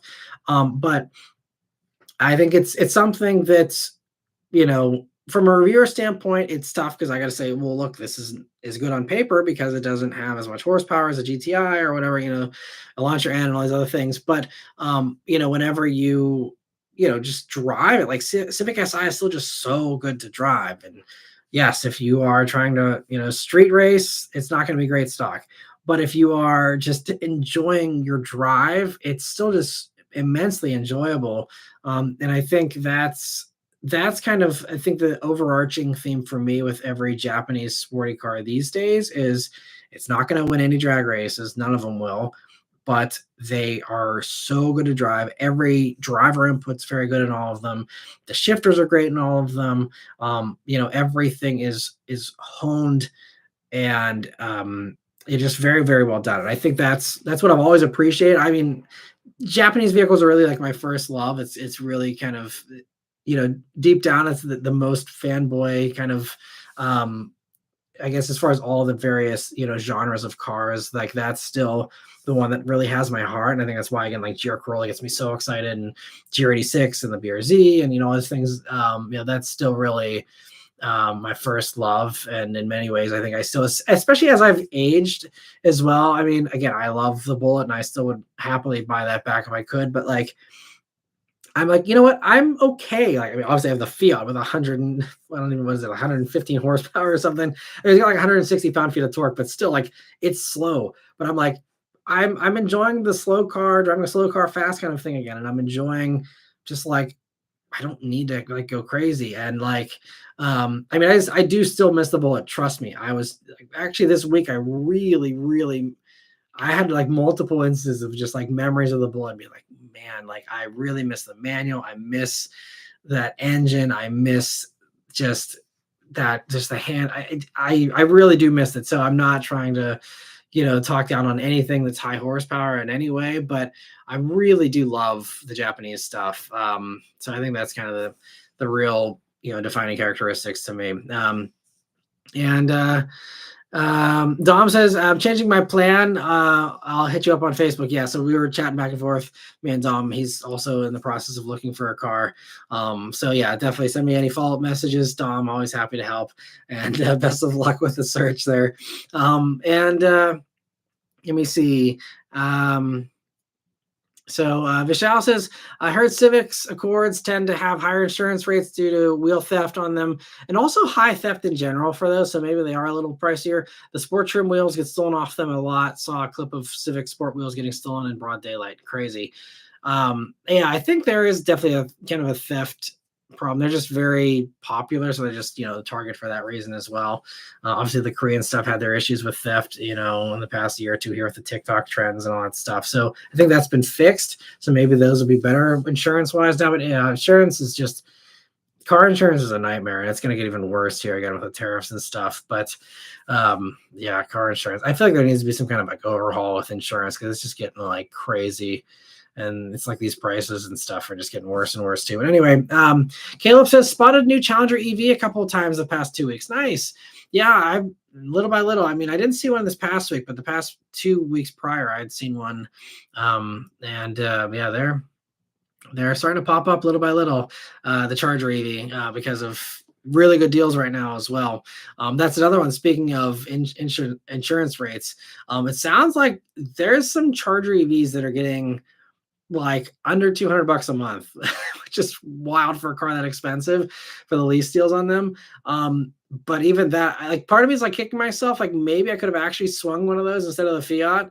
But then I'm like, but then insurance rates for a Charger compared to a Fiat 500, like it's going to be like, it would have been way more expensive. So not realistic, but for a brief second, I'm like, maybe I screwed up, but then I'm like, nah, I'm still still saving way more. And the Fiat's also way more efficient on electricity. So the charging up of it is, it's less of a electricity hog than the challenge the Charger would be. But yeah, there's some really good deals. If you are remotely open to a Charger EV, check out the lease deals, especially go on Lease Hacker. The deals people are getting, that's nuts. Because again, they're not selling great and they're desperate to get rid of them. And let me see. Gearhead, thank you so much for a super chat. He says, I'm confused by CT5V 3-liter and 340i. Main difference is a better driver's car. Is CT5V gearbox a deal breaker? Which is better if parts get costly with the tariff? I mean, there's a lot of foreign parts in the Cadillac as well, but I'm assuming there's more American-made stuff in the CT5 than there would be in a 3 Series. So I would say tariff-wise, Cadillac's probably going to be the better one there. As far as the gearbox being a deal breaker, if you manually shift ever or you want to, then I'd say absolutely the BMW is the way to go. It's just still not a great experience. If you leave it in automatic and you're just happy to just, floor your sports sedan and let the gearbox figure itself out, in that case, I don't think you're going to really be upset that much. The 10-speed with GM is actually fairly well programmed. I don't really have any complaints with it unless I start doing manual shifting. And that's really the biggest sticking point for me. But if you're not manually shifting it, I think it's completely fine. And honestly, even manually shifting, if you're really going for it, the transmission does recognize that and it gets better. But it's just usually whenever you catch it off guard where you're just trying to do a quick couple of downshifts or a quick pass or something like that where, if you're not generating G's, then it doesn't go into that mode really. And so that's kind of where, it kind of isn't impressive. So, but I mean, hands down, the gearbox is so much better with the ZF8 speed than the BMW. As far as which is the better driver's car, I don't know. I mean, it's been a little while since I've driven both of them, especially the M340i. I did the used one a few years, like a year and a half ago or so. But honestly, I had more fun, I think, in the CT5V than I had in the 340i. 340i, I think, actually pulls a little harder. So in a straight line, I think you're actually going to feel, and also just the way the ZF8 speed is programmed, even though you have 10 speeds with the Cadillac, the ZF8 speed is just a ripper when it comes to just like such short gearing in the low gears. And so I think actually M340i probably feels a little faster, honestly. But if I'm talking like, the insurance rates are probably better for the Cadillac. The repair, but also just maintenance. I think, probably oil changes and things like that are probably cheaper at a Cadillac dealer than a BMW dealer. Labor rates probably a little cheaper, things like that, possibly. So, I think for that reason, I'd probably go Cadillac as well. The last thing I'll say, though, I don't know the reliability long-term of that motor in the Cadillac. And the B58 motor in the 340i, I mean, those things are really bulletproof, it seems. The rest of the car might have electrical gremlins and stuff down the road, but the B58 seems like it is really a high watermark for BMW and also like one of the top motors of the past 10 years. So, I don't know how that lands. I don't know how long you plan on keeping it. That's kind of a tough one between those two because I feel like both of them are cars I probably wouldn't keep forever, honestly. Because with BMW, I'd be worried about expensive parts and glitches later on in life. Cadillac, I'd be worried about maybe more mechanical stuff later on in life. But I mean, Cadillac, again, it really comes down to maintenance a lot as well. I think if you treat it well, you do your maintenance on time and all that stuff, I think the Cadillac should be fine. I don't know enough about them to say definitively. I've just seen more about how the B58 is legendary and all this. So do a little research of, like Reddit pages or Facebook groups for ownership groups, ownership pages, really get a sense from owners and see, how it fares. But both great choices. That doesn't help, I'm sure, but hopefully that gives you a little bit of insight there. And feel free to send me a message on social media if you, would like to kind of drill down a little bit more and kind of dig into it a little more. I'd be more happy to help you out. And thank you so much for the super chat as well. And let me see here. So other questions. So Jazz says, Matt, any thoughts on picking up a BMW at the BMW plant in South Carolina and taking the tour there? And they have instructors and cars for the racetrack that is included. I love those kinds of programs. I think that's really cool. And especially if you're buying a car that you can also experience on track, I think that's great because then you get to learn the car in a much better environment and really can see what it can do. So I've always wanted to do that. We actually, back whenever Mercedes did European delivery, Beth and I were considering taking delivery of her C-Class, but then C-Class production ended up moving to the Carolinas there for a brief period. I think it's now back in Germany, I think. But whenever we had ordered, it was in America, and you could do like a European thing, but yeah, the timing just didn't end up working out because of the way the production had shaken out. But it was really cool because you could actually, with those ones, it was a whole different thing. I won't get into it, but you could drive around Europe and all that kind of stuff. But as far as the South Carolina one, that's still really fun just because you can actually do a factory tour, see where your car has been built and all that. It gives you a much deeper connection to it, I think, as well. And again, more experience on the track. I think that's a really great idea. If you have the spare time and the spare money to go for it, absolutely, I would totally do that. That's really a fun idea. So hope you can do that, Jazz. And Harsher says, how would you rate all the actors who played James Bond till now? Okay, I guess I'll rank them myself. I'm sure everyone won't agree, but for me, my favorite actually is Daniel Craig. Obviously, Sean Connery is legendary, and was the original.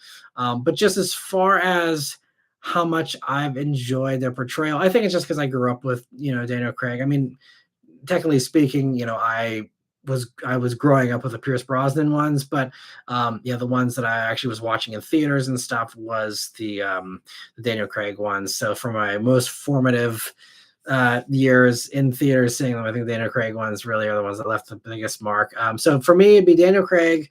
From there, I'd say Sean Connery, and then I'd probably say Roger Moore.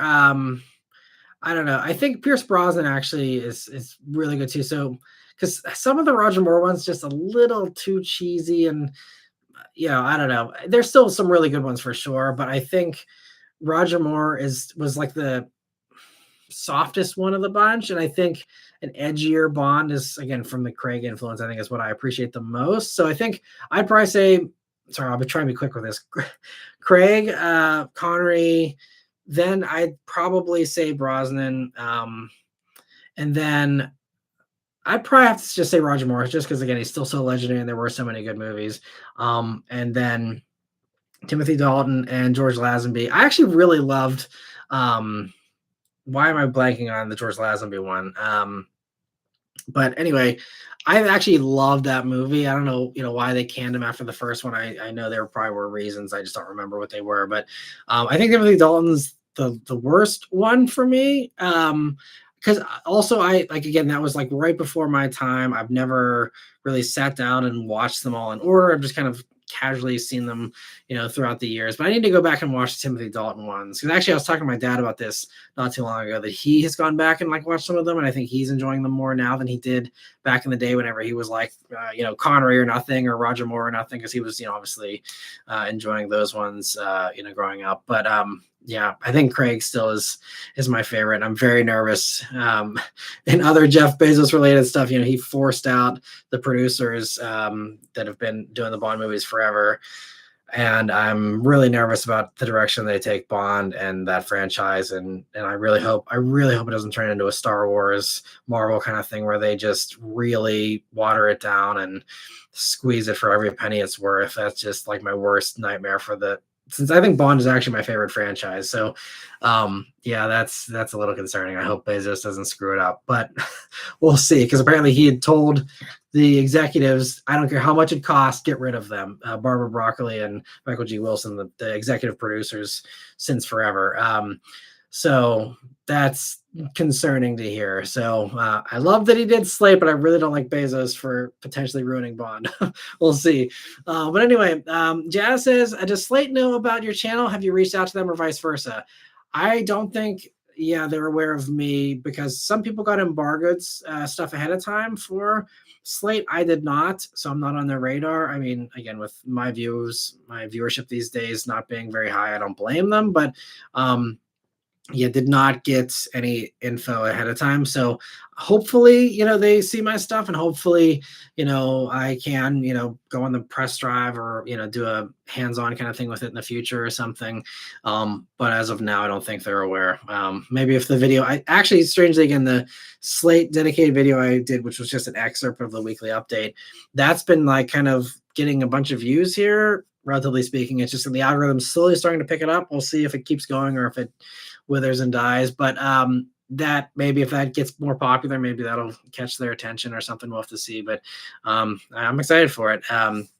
See, Harsha says personal favorite is Pierce Brosnan. I think Brosnan's great for sure. Yeah. And Jazz says, Matt, please don't do skydiving. I don't even know why we're discussing this topic. I think it's cool. And I mean, again, if done correctly, it can be very safe.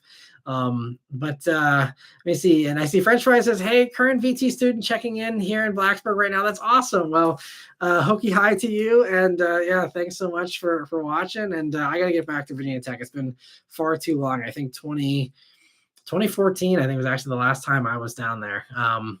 So I really need to get back. There's actually a few cars in the area that have been waiting for me for a while. And actually that's where I rode in the Lamborghini Countach, and the Miura was in Blacksburg, and I'd love to reconnect with that owner because he still has all that stuff. And I'd love to just reconnect and do more ride-alongs, because like that Countach ride-along, I think that's at like, I think it's maybe almost 1 million views. I don't remember. It's one of my, definitely one of the top ones. Strangely, the Miura did not do nearly as well.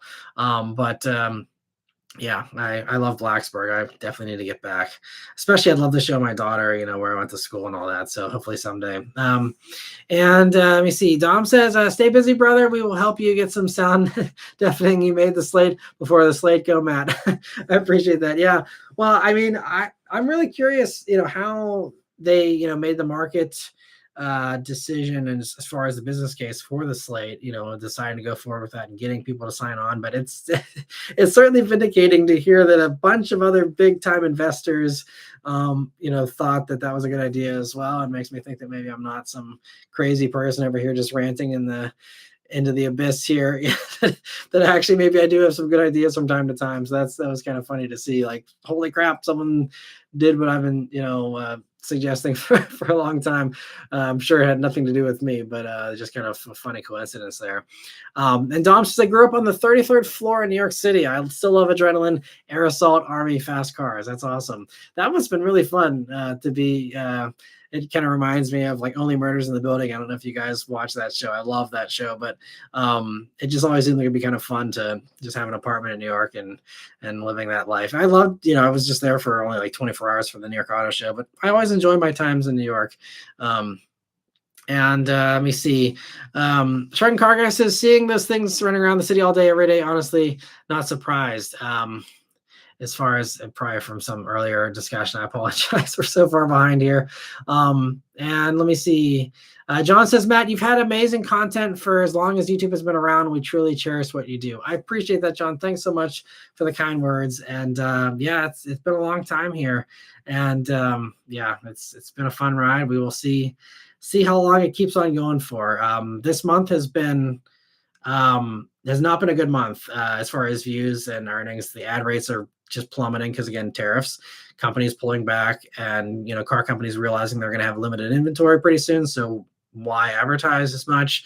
And it's really, this has probably been the worst month, honestly, since April of 2020 with when the COVID lockdowns, all that hit. Like, it's kind of getting close. It's not quite that bad for my channel, but it's close to it, and we will see. I know this is unsolicited, so I'm not going to go into it, but I may be making some changes to the channel here actually fairly soon. We'll have to see what happens, but the tariff stuff may actually push me into going part-time with the channel again and having to pick up something else on the side, because yeah, I can't really afford any more viewership losses, ad rate losses, all that kind of stuff. So it's getting to a point where I'm about to kind of have to say, okay, I give in. I'm not doing full time anymore. So we'll see. Hopefully, again, things work out here. But it's not looking great. And I've actually been talking to other content creators and seeing other people struggling with their industries, whether it's people talking about, building computers and how all those parts are super expensive. And so people aren't doing that anymore. And there's a lot of YouTube channels. Another tariff side effect, you're going to see a lot of YouTube channels drop out, whether they, do what I might do and go part-time or just completely stop altogether if they're smaller channels. But it's, yeah, the tariffs may be the thing that actually gets me out of full-time, unfortunately. So we'll see what happens. But, it's not, there's actually, so I'll talk more about this in the future if things actually pan out, but there could be some cool new opportunities that wouldn't, be a downer or anything, but just doing things a little differently so that I'm not, so I'm just working smarter and not harder.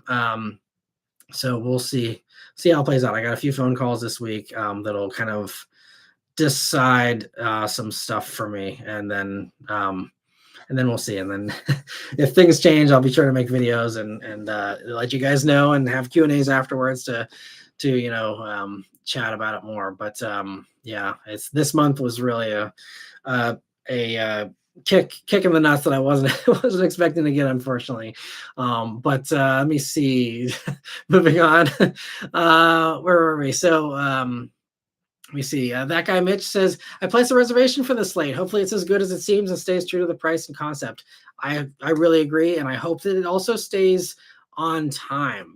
That's the thing. I hope we don't have a Cybertruck kind of thing where everyone's really excited and then multiple years pass and then things change and then it ends up, not having the appeal it had whenever it launched initially. So, but that's awesome. You place a reservation for it. I hope, it works out for you and for everyone else as well. And yeah, it's exciting. But yeah, that's, to me, I think that's, price obviously and the concept. I think, I'm pretty sure the truck will stay exactly the way it is. And price, obviously, again, if we lose the tax credit, it will go up. And hopefully, beyond that, it doesn't go up too much more. But I think, I'm just really hoping it doesn't take them forever when it actually does arrive at all. So we'll see what happens. But yeah, I think the timing is going to be everything for that. I see Dom also says Mass the Goat. I appreciate that. Appreciate all the support. And let me see. Confirmation. Thank you so much for a super chat. He says, good to see you, Matt. Worst case scenario with the channel, would you still do the Sunday hangout? Absolutely. I don't know if I do it every week. It depends on, again, how demanding all of my other workload would be with everything else. But absolutely, I will never quit this channel 100% no matter what happens. I'm always going to have some kind of presence. Because also just for the simple fact that YouTube requires you to post at least one video every 6 months in order to stay monetized. So I wouldn't want to have, over a decade of work go by the wayside and then have YouTube make money off ads on a video that I'm not getting any paid for anymore. So, I will always do, something. And I even told Beth, if I ever drop dead or anything like that, even like that, the channel will continue on. Someone will be posting at least every 6 months just because, I think that, I built up all these royalties, for lack of a better term, and I want to make sure I keep that going. But then, yeah, obviously I would still do personal updates on my own cars, no matter what. So I still give you guys updates on that, give you guys updates on my life, as long as people were watching still. And then the live streams, unless I had a job where I wasn't able to talk freely about cars anymore, like if I'm working for, a car company, where, but I think even most of those, I think as long as you say these are the views of me and not the company I'm working for, you're probably fine. But in any potential new thing I would do, I would make sure that there is nothing preventing me from, doing live streams or, doing the channel. And so even, if I just did reviews for fun on the side and I did it, every once in a while or something, that would be something I'd probably try and do as well. I still love reviewing cars, and I'm hoping that any new thing I do would still involve reviewing cars. But even if it doesn't, I'd still, of course, have the hangouts here too. Just because, again, hanging out with all of us, we've, again, I've been doing live streams. This is the 107th one since I started counting them that way, and I was even doing them before that. But definitely will keep up with that for sure. I'd probably, if things change drastically, the only thing I would say that would change with the live streams is I would get rid of the memberships, because again, I think I'm still going to be part-time. So I think I'm still going to, try and keep the financial aspect of it, up and running and have, I'll be relying on that support still. But if I were to do something like full time and just, really not really be doing the channel very much, then that would be the only changes. I do live streams, but there wouldn't be any kind of, hierarchy as far as priority answering and all that anymore. But other than that, it would all, I'd still be, doing live streams. So don't worry. Well, I won't be dropping off the face of the earth anytime soon here. But let me see. Other questions here. Where were we? Let me see. SMK says, what are your thoughts on the ILX? I can get a pretty good deal on one. I just reviewed an ILX about a year or so ago. All my thoughts will be in that video. I really like the ILX though. It was a really cool little car. I thought should have gotten more love and more support from enthusiasts, and never really got that. But I think ILX is great. But definitely check out the video for more on that. Lance Watts says, Matt is by far my favorite car YouTuber. So honest and real, and always finds good things to say about cars. I appreciate that. And yeah, I hope, that, everyone can continue to enjoy the videos for a long time here. And if nothing else, we got, I've done over 800 car reviews. They'll always be on here and can always be enjoyed too. But, and hopefully there's 800 more to go still and beyond. So I appreciate that. And thank you for all the kind words. And Harsha says, BMW got crapped on online for how the new electric M3 looks like. It looks like Mini isn't the only one making weird decisions. Yeah, well, that also was a prototype. I mean, I don't know if that's like the rear diffuser and stuff was really wild on that concept. I don't think we're getting anything that crazy for the new M3, but we'll see. But yeah, I think the whole BMW group's doing some questionable stuff. And, at least with BMW, it hasn't hurt sales. They're doing, I'd argue, the best out of all the European luxury brands right now. So they're laughing all the way to the bank. But yeah, I don't know. I won't even go down that road about how people are enjoying the new BMW styling, but clearly some people are. And John, okay, talking about, the just discussing with Harsha there. Harsha also says, your rant in a Mini seems like the Mini Cooper S will be the most disappointing car of the year. Possibly. I mean, again, it was fun to drive, but yeah, just it could be one of the ones that's not a highlight of the year for sure. And Austin says, I still like the 25 Cooper S, but paddle shifters is a must. Not bringing the JCW package for the two-door was a brain dead decision. Yeah, that's bizarre, especially since it's clearly right there and available. DDS says, should I buy a Tesla full self-driving? It's amazing. I'm glad you like it. I don't share that opinion. I think it's very half-baked still from everything I've seen. If you want a really good hands-free driving assistance thing, I'd recommend getting a Super Cruise vehicle. They're still the best. But even Blue Cruise in the Fords is better in my opinion. I think those are really if you want something that's, trying to be full self-driving on the highway, I think that's definitely it. I think Tesla's system is not safe in my opinion. And let me see. Austin's curious about the upcoming Prelude, and I see Falcon says he's excited for this slate as well. I'm glad we got a lot of people excited about it. That's cool. I'm excited for the Prelude as well. I hope it's not too disappointing. Jazz says, do you think someday you will make it to the Shanghai Auto Show? No, because of Chinese, policies, I'm never setting foot in China. I mean, you don't, they literally will like stop you and check your phone. And like, I am not about that. So no, I even as a, foreigner, tourist, whatever, I've talked to people that have been in China and, how they're like, you gotta be careful. And it's just, yes. Honestly, you couldn't pay me to go to China. Again, they're doing impressive stuff with their cars, and obviously there's many, admirable things about China, but I am never setting foot as long as they have a police shop on every corner, and they can stop and check your phone and other sketchy things. It's just definitely not. But John says music is the universal language, but one day soon it will be replaced by Chinese. Yeah, I mean there is that that idea that yeah, Mandarin is like definitely the best language to learn if you're a kid going through school and all that kind of stuff. And seems like yeah, they're really growing very quickly, and we'll see how that plays out here in the world. And Stratus says, just finished watching What Drives You with John Cena on the Roku channel. Love Jelly Roll's car collection. Interesting. I didn't know that was a show. And didn't yeah I didn't know Jelly Roll had a car collection. I honestly know very little about him as an artist, but that's cool. I'll have to check that show out because I do like John Cena. It's um, yeah, although he was he like doing the weird stuff with everyone was saying he like did the heel turn or whatever, and I know nothing about wrestling, but I guess some people don't love John Cena anymore. I don't know, but he still seems cool to me because he daily drives a Civic Type R. But anyway, John says, I wonder how the new 5.7 liter Charger will do to the Charger EV sales. It might be the indictment the industry needs to squeeze out as many enthusiast combustion cars as possible. We'll see, if they do a V8 charger. I guess, yeah, there's been rumors and reports. There's been ones running around in Mexico testing with a V8. So we'll see. I guess someone said that the problem, because it doesn't fit as it is originally in the Charger, but that I guess some people said if you maybe relocate the shock towers or you try and do some changes there, you can then fit the V in there. So I guess maybe they found a way to do it, or they just have it mounted higher or something. I don't know. As far as, I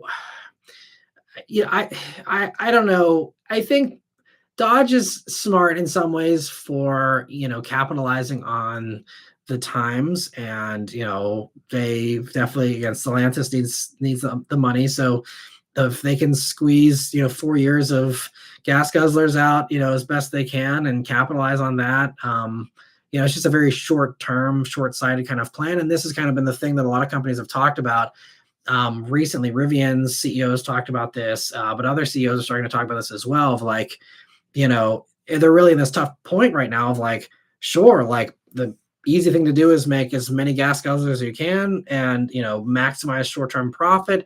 But if you do that, then you take your focus off of developing the actual future stuff that you're going to need if we have an administration change, and you're going to need in the rest of the world where they're not backing down on a lot of the regulations and stuff.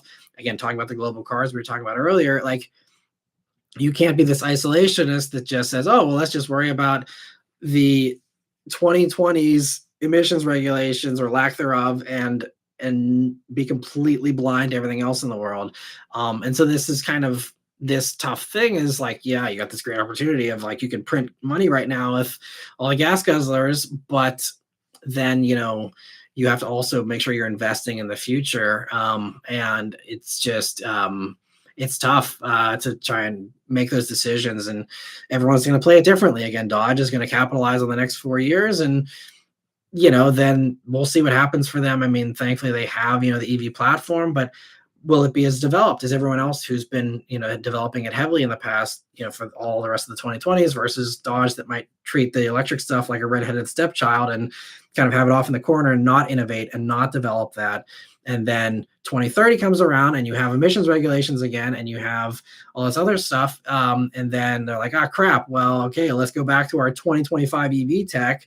Obviously, again, Stellantis has other stuff they're developing in other parts of Europe, but that's not going to be stuff catered to American buyers. So, that's kind of, it's just, and all these companies are having to decide that, and I think you could see, European car companies, especially the next 4 years, get really hammered in the States and not be super competitive because, again, they're forging ahead with EV stuff, on the whole, and they're, kind of taking a different approach versus the car companies that are saying, hey, let's just cash in on the gas stuff while we can. But then you might see the roles reverse. In the 2030s, the Europeans have this stuff that seems so far ahead of everyone else because everyone else was busy, trying to massage another 25 horsepower out of their V8 or whatever, and instead of investing in the other stuff, and then you end up behind. So that's really the real danger, is you end up behind in the 2030s based on what you do here for the next 4 years. So we'll see how much of that actually plays out, how much people decide to go fully in that direction, and they try and dabble in both. But it's just when you spread yourself thinner, splitting between two different priorities, it's not going to be as good as a wholehearted 100% effort into one thing, so that's really, I think, the concern there for that. But it'll be interesting to see how it plays out. I see Falcon says if Slate made a two-door car, it would give the Miata a run for its money. That's a fun idea. It could be, especially, obviously it'd be heavier, but like that'd be really cool. I know. I really hope that Slate does live long enough and maybe they can dabble with that next. I think that'd be a really natural next step and be so fun to see. I see Austin says, yeah, this is a compact hatch. I totally agree. Hopefully that's the next step, or at least a sedan or something. And Kevin says, hey, Matt, I recently tried to get a Type R, but the dealership wanted to charge a $6,000 markup. So I ended up finding a new Premium Plus GR Corolla and fell in love and bought it for a grand under MSRP. Well, congrats on the GR Corolla. You've probably been well aware of my love of that car, but obviously I'm going to be the biggest cheerleader for that purchase. But that's awesome. I'm glad that you really enjoyed it, though, and that you're able to get a good deal on it. I can't believe that dealers are still trying to get a markup on a Type R. That's wow. I'm actually shocked to hear that. But yes, every dealer is different. Maybe you just have extra crappy Honda dealers around you. But geez, that's nuts. But I'm glad you fell for the GR Corolla there. You fell in love with it, and that's, as you know, that would have been my choice too. I would have gone GR Corolla anyway over Type R. Type R is great, but GR Corolla, just again, it's just a fun kind of old school kind of vibe with that heavily boosted 3-cylinder. It's just, it's great. So I hope it treats you well. I hope you have a blast in it. Thanks so much for letting me know, Kevin. I appreciate that. Always happy to hear one more GR Corolla sale. Let me see. I see John also says Lordstown Motors is local here. Really cool that you're a local. Yep, right here in Pittsburgh. Today's industry just makes my spirit of ecstasy retract.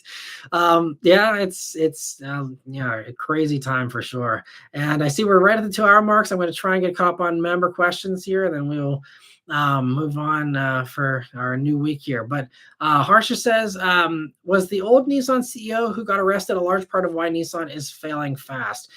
They definitely were hurt a lot by him. There was a lot of waste, a lot of, just taking advantage of the company in a lot of ways. And he did do a lot of good stuff for them as well. And I remember before, maybe it was because he was running the show, but I remember seeing like videos from Nissan about, he was this awesome person. He brought the GTR to America. He did all this other stuff, and there was some goodwill there, but then obviously that's all been out the window since everything fell apart. And that's definitely one of the biggest reasons. And I think there was, the last CEO sadly just had to do damage control and try and get things back, to a good position. But I think that's part of, that Carlos Ghosn just went for just the intense volume of just, let's just cheapen things out. Let's go to maximize profit, but just churn stuff out. And it just, I think they kind of lost their way a little bit there. And I think that's, part of why they're trying to recover ever since. All right, let me see. So Strata says, hey, Matt, what do we do to get our cars featured in the member car of the week? Just send an email. Any social media stuff's fine. All the contact is in the description there. And so send over some pictures and, maybe a sentence or two about, what you think about your car there. And that's how to do it. I do it every week. It's just, I don't get enough submissions to keep it up. So definitely though, I'm happy to feature it, tomorrow or whenever you want to send that in, but always happy to feature cars from Member Car of the Week there. And Mr. 705 says he lives near to Yuri and Jacob. That's awesome. And Harsha says also the Z/G owners who redline their engines. As far as it's kind of funny. The like I was talking earlier, the Z06 guy that was always racing around super loud. But Z and G owners, as far as the big ultimate energy is another thing that. Yeah, it is. Z's around here aren't actually too bad, but the G owners definitely do seem to always be modified. It's been years since I've seen a stock G37 or at least the coupes. It's like they're always modded and loud and all that. But they always sound good. So I never really complain. But let me see. Chad says, we're enthusiasts that have shown and recommended many people to your reviews. Part of your appeal is your love for exciting cars across the board. I appreciate that. And thank you for recommending the channel there. Always appreciate that. That's always very helpful. And Harsha says, if you ever go to Japan, you must drive around in a go-kart dressed up as Mario. Yeah, I know. I'd love to do that. Actually, I guess there's very few other Pittsburgh YouTubers, so no one's going to steal my idea, at least on a large scale. But they're doing the Mario Kart thing in Pittsburgh this summer.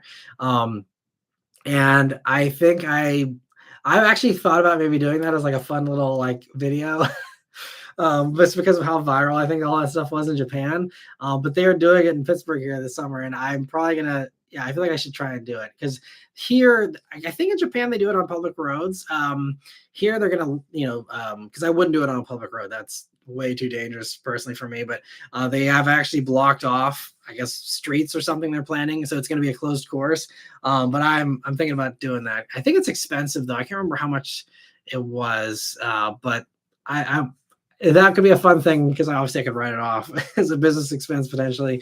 But I may have to get a Mario outfit and do that. At least I got the giggle down. I'm kind of close to the Mario laugh, I think. So I could do that for my reaction and accelerating from the stop there. And John says, yes, for the simple and pure love of driving, they're fantastic as far as the Japanese stuff. Yeah, I agree. And Rishi says, ultimate 2-car garage. That one I can answer pretty quickly. That would be a Ferrari Pura Songway and Ferrari 812 GTS. Would be my ultimate 2-car.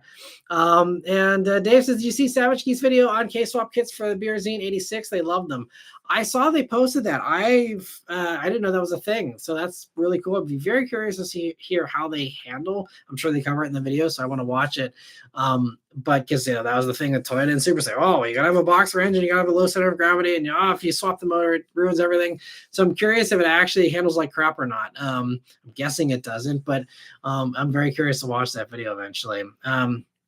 And Kavandra says, do you think we'll get an all-wheel drive K5 GT like we've asked for, or will Kia keep it the front-wheel drive? I don't know. It's really strange that it didn't get all-wheel drive whenever they added it to Sonata there, because it's the same thing underneath, so I'm not sure. It should have all-wheel drive. There's no reason why it couldn't have all-wheel drive that I can think of or know of. So yeah, I don't know. I thought for sure when they did the refresh here for the K5 that they would have gotten it then, but it didn't. So I don't know. And as far as the GT, especially, so that's the one that they don't have. Like, excuse me, the Sonata, they have all-wheel drive for just the base motor, the regular 2.5 liter naturally aspirated. So you can see that now. GT, I don't think you're ever going to see all-wheel drive with that because there is, I guess they could, because you could probably pull the rear end from like G70 and G80 that have, the all-wheel drive with that 2.5 liter turbo motor. So technically it's possibly feasible without too much trouble.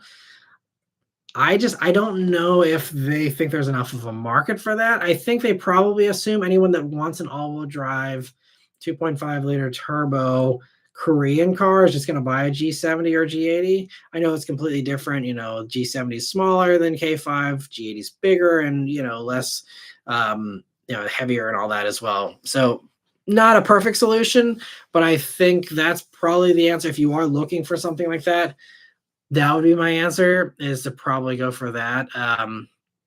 And then you get that. Stinger is another option. You can get Stinger with all-wheel drive with that motor. So there's obviously you can't get Stinger new, but at least used is an option as well. So yeah, I think that's probably the best you can hope for, because I think now, since they've done the refresh for K5 and it doesn't have all-wheel drive, I mean, Korean, the car companies, they do sometimes change stuff without waiting for a full, cycle change. But I feel like if they don't have it now, they probably won't have it until a new generation, if they ever, bring it at all. So I wouldn't count on it anytime super soon. So I'd look elsewhere, unfortunately. And Dylan says, supposedly the newer B58 have some issues due to cylinder deactivation, but I don't know anything concrete. I did actually hear that, I think, at some point. Once they added the 48 volt thing, it made it a little more complicated. So maybe go for a refresh B58 3 Series, talking about the earlier discussion there. And John says, speaking of which, the new Aston Martin Vantage is fantastic, beautiful inside and out, amazing performance and slip angle. Yeah, I love Vantage for sure. It was so fun having one for a week, and I'm hoping to get more Astons here in the future. And Lance Wath says, Her Majesty's Secret Service. Yes, thank you. That's the one with George Lazenby talking about half an hour ago with our previous discussion. I apologize again. I got so far behind here tonight. And let me see. Harsha says, during the Brosnan films, they swapped Aston Martins for BMWs until Die Another Day. Couldn't imagine Bond driving a BMW M4 or the new electric M3.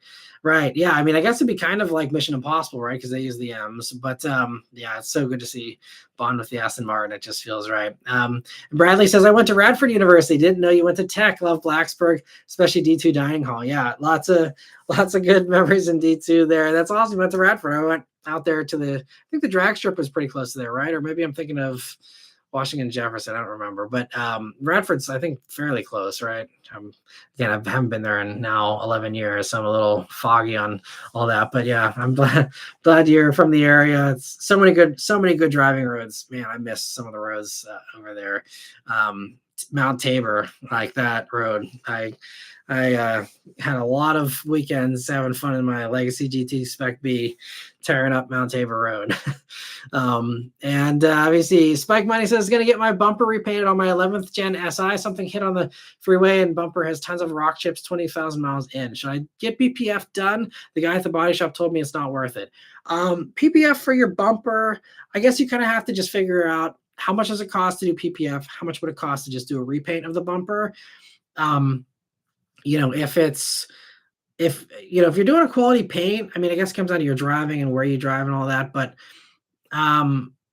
you know, if you don't love the idea of pulling off your bumper all the time and getting it repainted and stuff, I mean, I like PPF on the Mustang when I had it because it allowed me to not worry as much. And having that protection was really good because there were many times where I didn't obviously want the car to be chipped in the first place, especially parts of the car that are harder to repaint.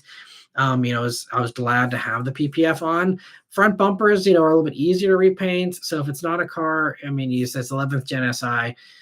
It's not a car that's probably super hard to take off the bumper and stuff. Probably, yeah, it just comes down to, how much it costs. So I just, try and get an estimate on both and then see, what makes the most sense for you. But I think I really love the PPF because it's self-healing too. It gives you the ease of mind of you don't have to worry about it. Oh no, it got scratched and all that, with the self-healing thing. So I think PPF is great. I don't recommend ceramic coating personally, but PPF is great in my opinion. And Dan says, I've been really enjoying the used car reviews, Matt. Concentrate on interesting used stuff. Yeah, I'd like to do more of that for sure. I've just been so busy with a ton of press cars here recently, but I'm really, especially again if tariffs kick in, I'm gonna really focus on the used stuff a lot more, and so definitely hopefully do more of those here this year again, assuming I keep going with the channel. We'll see. But I see Dan also said same thing happened to my sim racing channel, so I've paused it until we see what happens. Sorry to hear that. So another channel that struggling with this. It's not great. Talking about earlier. And Fuchs says, crazy to think a global pandemic may possibly have lesser impact than decisions of two dudes. Yeah, I mean, and this is I know we're over time here, so I won't keep ranting. And sorry I missed some super chats here as well. But yeah, we're going to see this summer is going to be interesting because what we're seeing right now is the calm before the storm of what we are experiencing now is the supply chain's length. And as long as things are normal, it's just thanks to how long the supply chain lasts for whatever thing you are buying or, whatever service you're using, whatever the case is. But, we're going to see these supply chains running out because we have these pauses of there are less things being imported. We have the stopping of all these cars being imported at the ports, internationally that aren't coming into the States anymore. Audi, Volkswagen Group, a bunch of car companies, JLR, all of these are not importing currently. So we're going to have less cars on lots, and you're going to see this for all of your everyday supplies as well. And so this summer is going to be, I mean, even if things get reversed tomorrow, we just created a gap with supply chains. And when you screw that up, there's a domino effect of that. And you can't really seal that up and close that gap back up. So that gap has already been opened that's done. Like there's no going back. Like we are going to have a screwed up supply chain here, no matter what happens tomorrow or the next day or whatever. So like, it's going to be interesting. So I think things are going to get worse before they get better. Hopefully again, things get fixed, and then hopefully that means we can have a better end of the year and things can get back to normal for next year. But this year is going to have COVID levels of screw ups as far as, store shelves being empty, all that kind of stuff, so not going to be great. And yeah, it's crazy to think. I agree. Global pandemic has less of an impact. It's what people voted for, though. So that's what we're getting. Anyway, Notorious CRG, thank you so much for the super chat. He says, late check-in, Matt. I was a big fan of the WCW Sting. Okay, so yeah, again, I don't even know what that is because I'm so out of the loop on wrestling. And he also says, love the slate truck, hoping for similar cars. Yeah, I think a lot of us are. And thank you so much for the super chat, Notorious. And thanks for stopping by. And so, yeah, we'll just end it out here with the last few. So Dan says you may end before this, but as usual, every time I build a new car, I offer you to test. Latest is a properly sorted 124 Abarth, tune, brake upgrade, and exhaust. Awesome. That must be a blast. I'm very curious to try that out. Hopefully someday I can get back to doing the road trips in the member cars and the just viewer cars in general.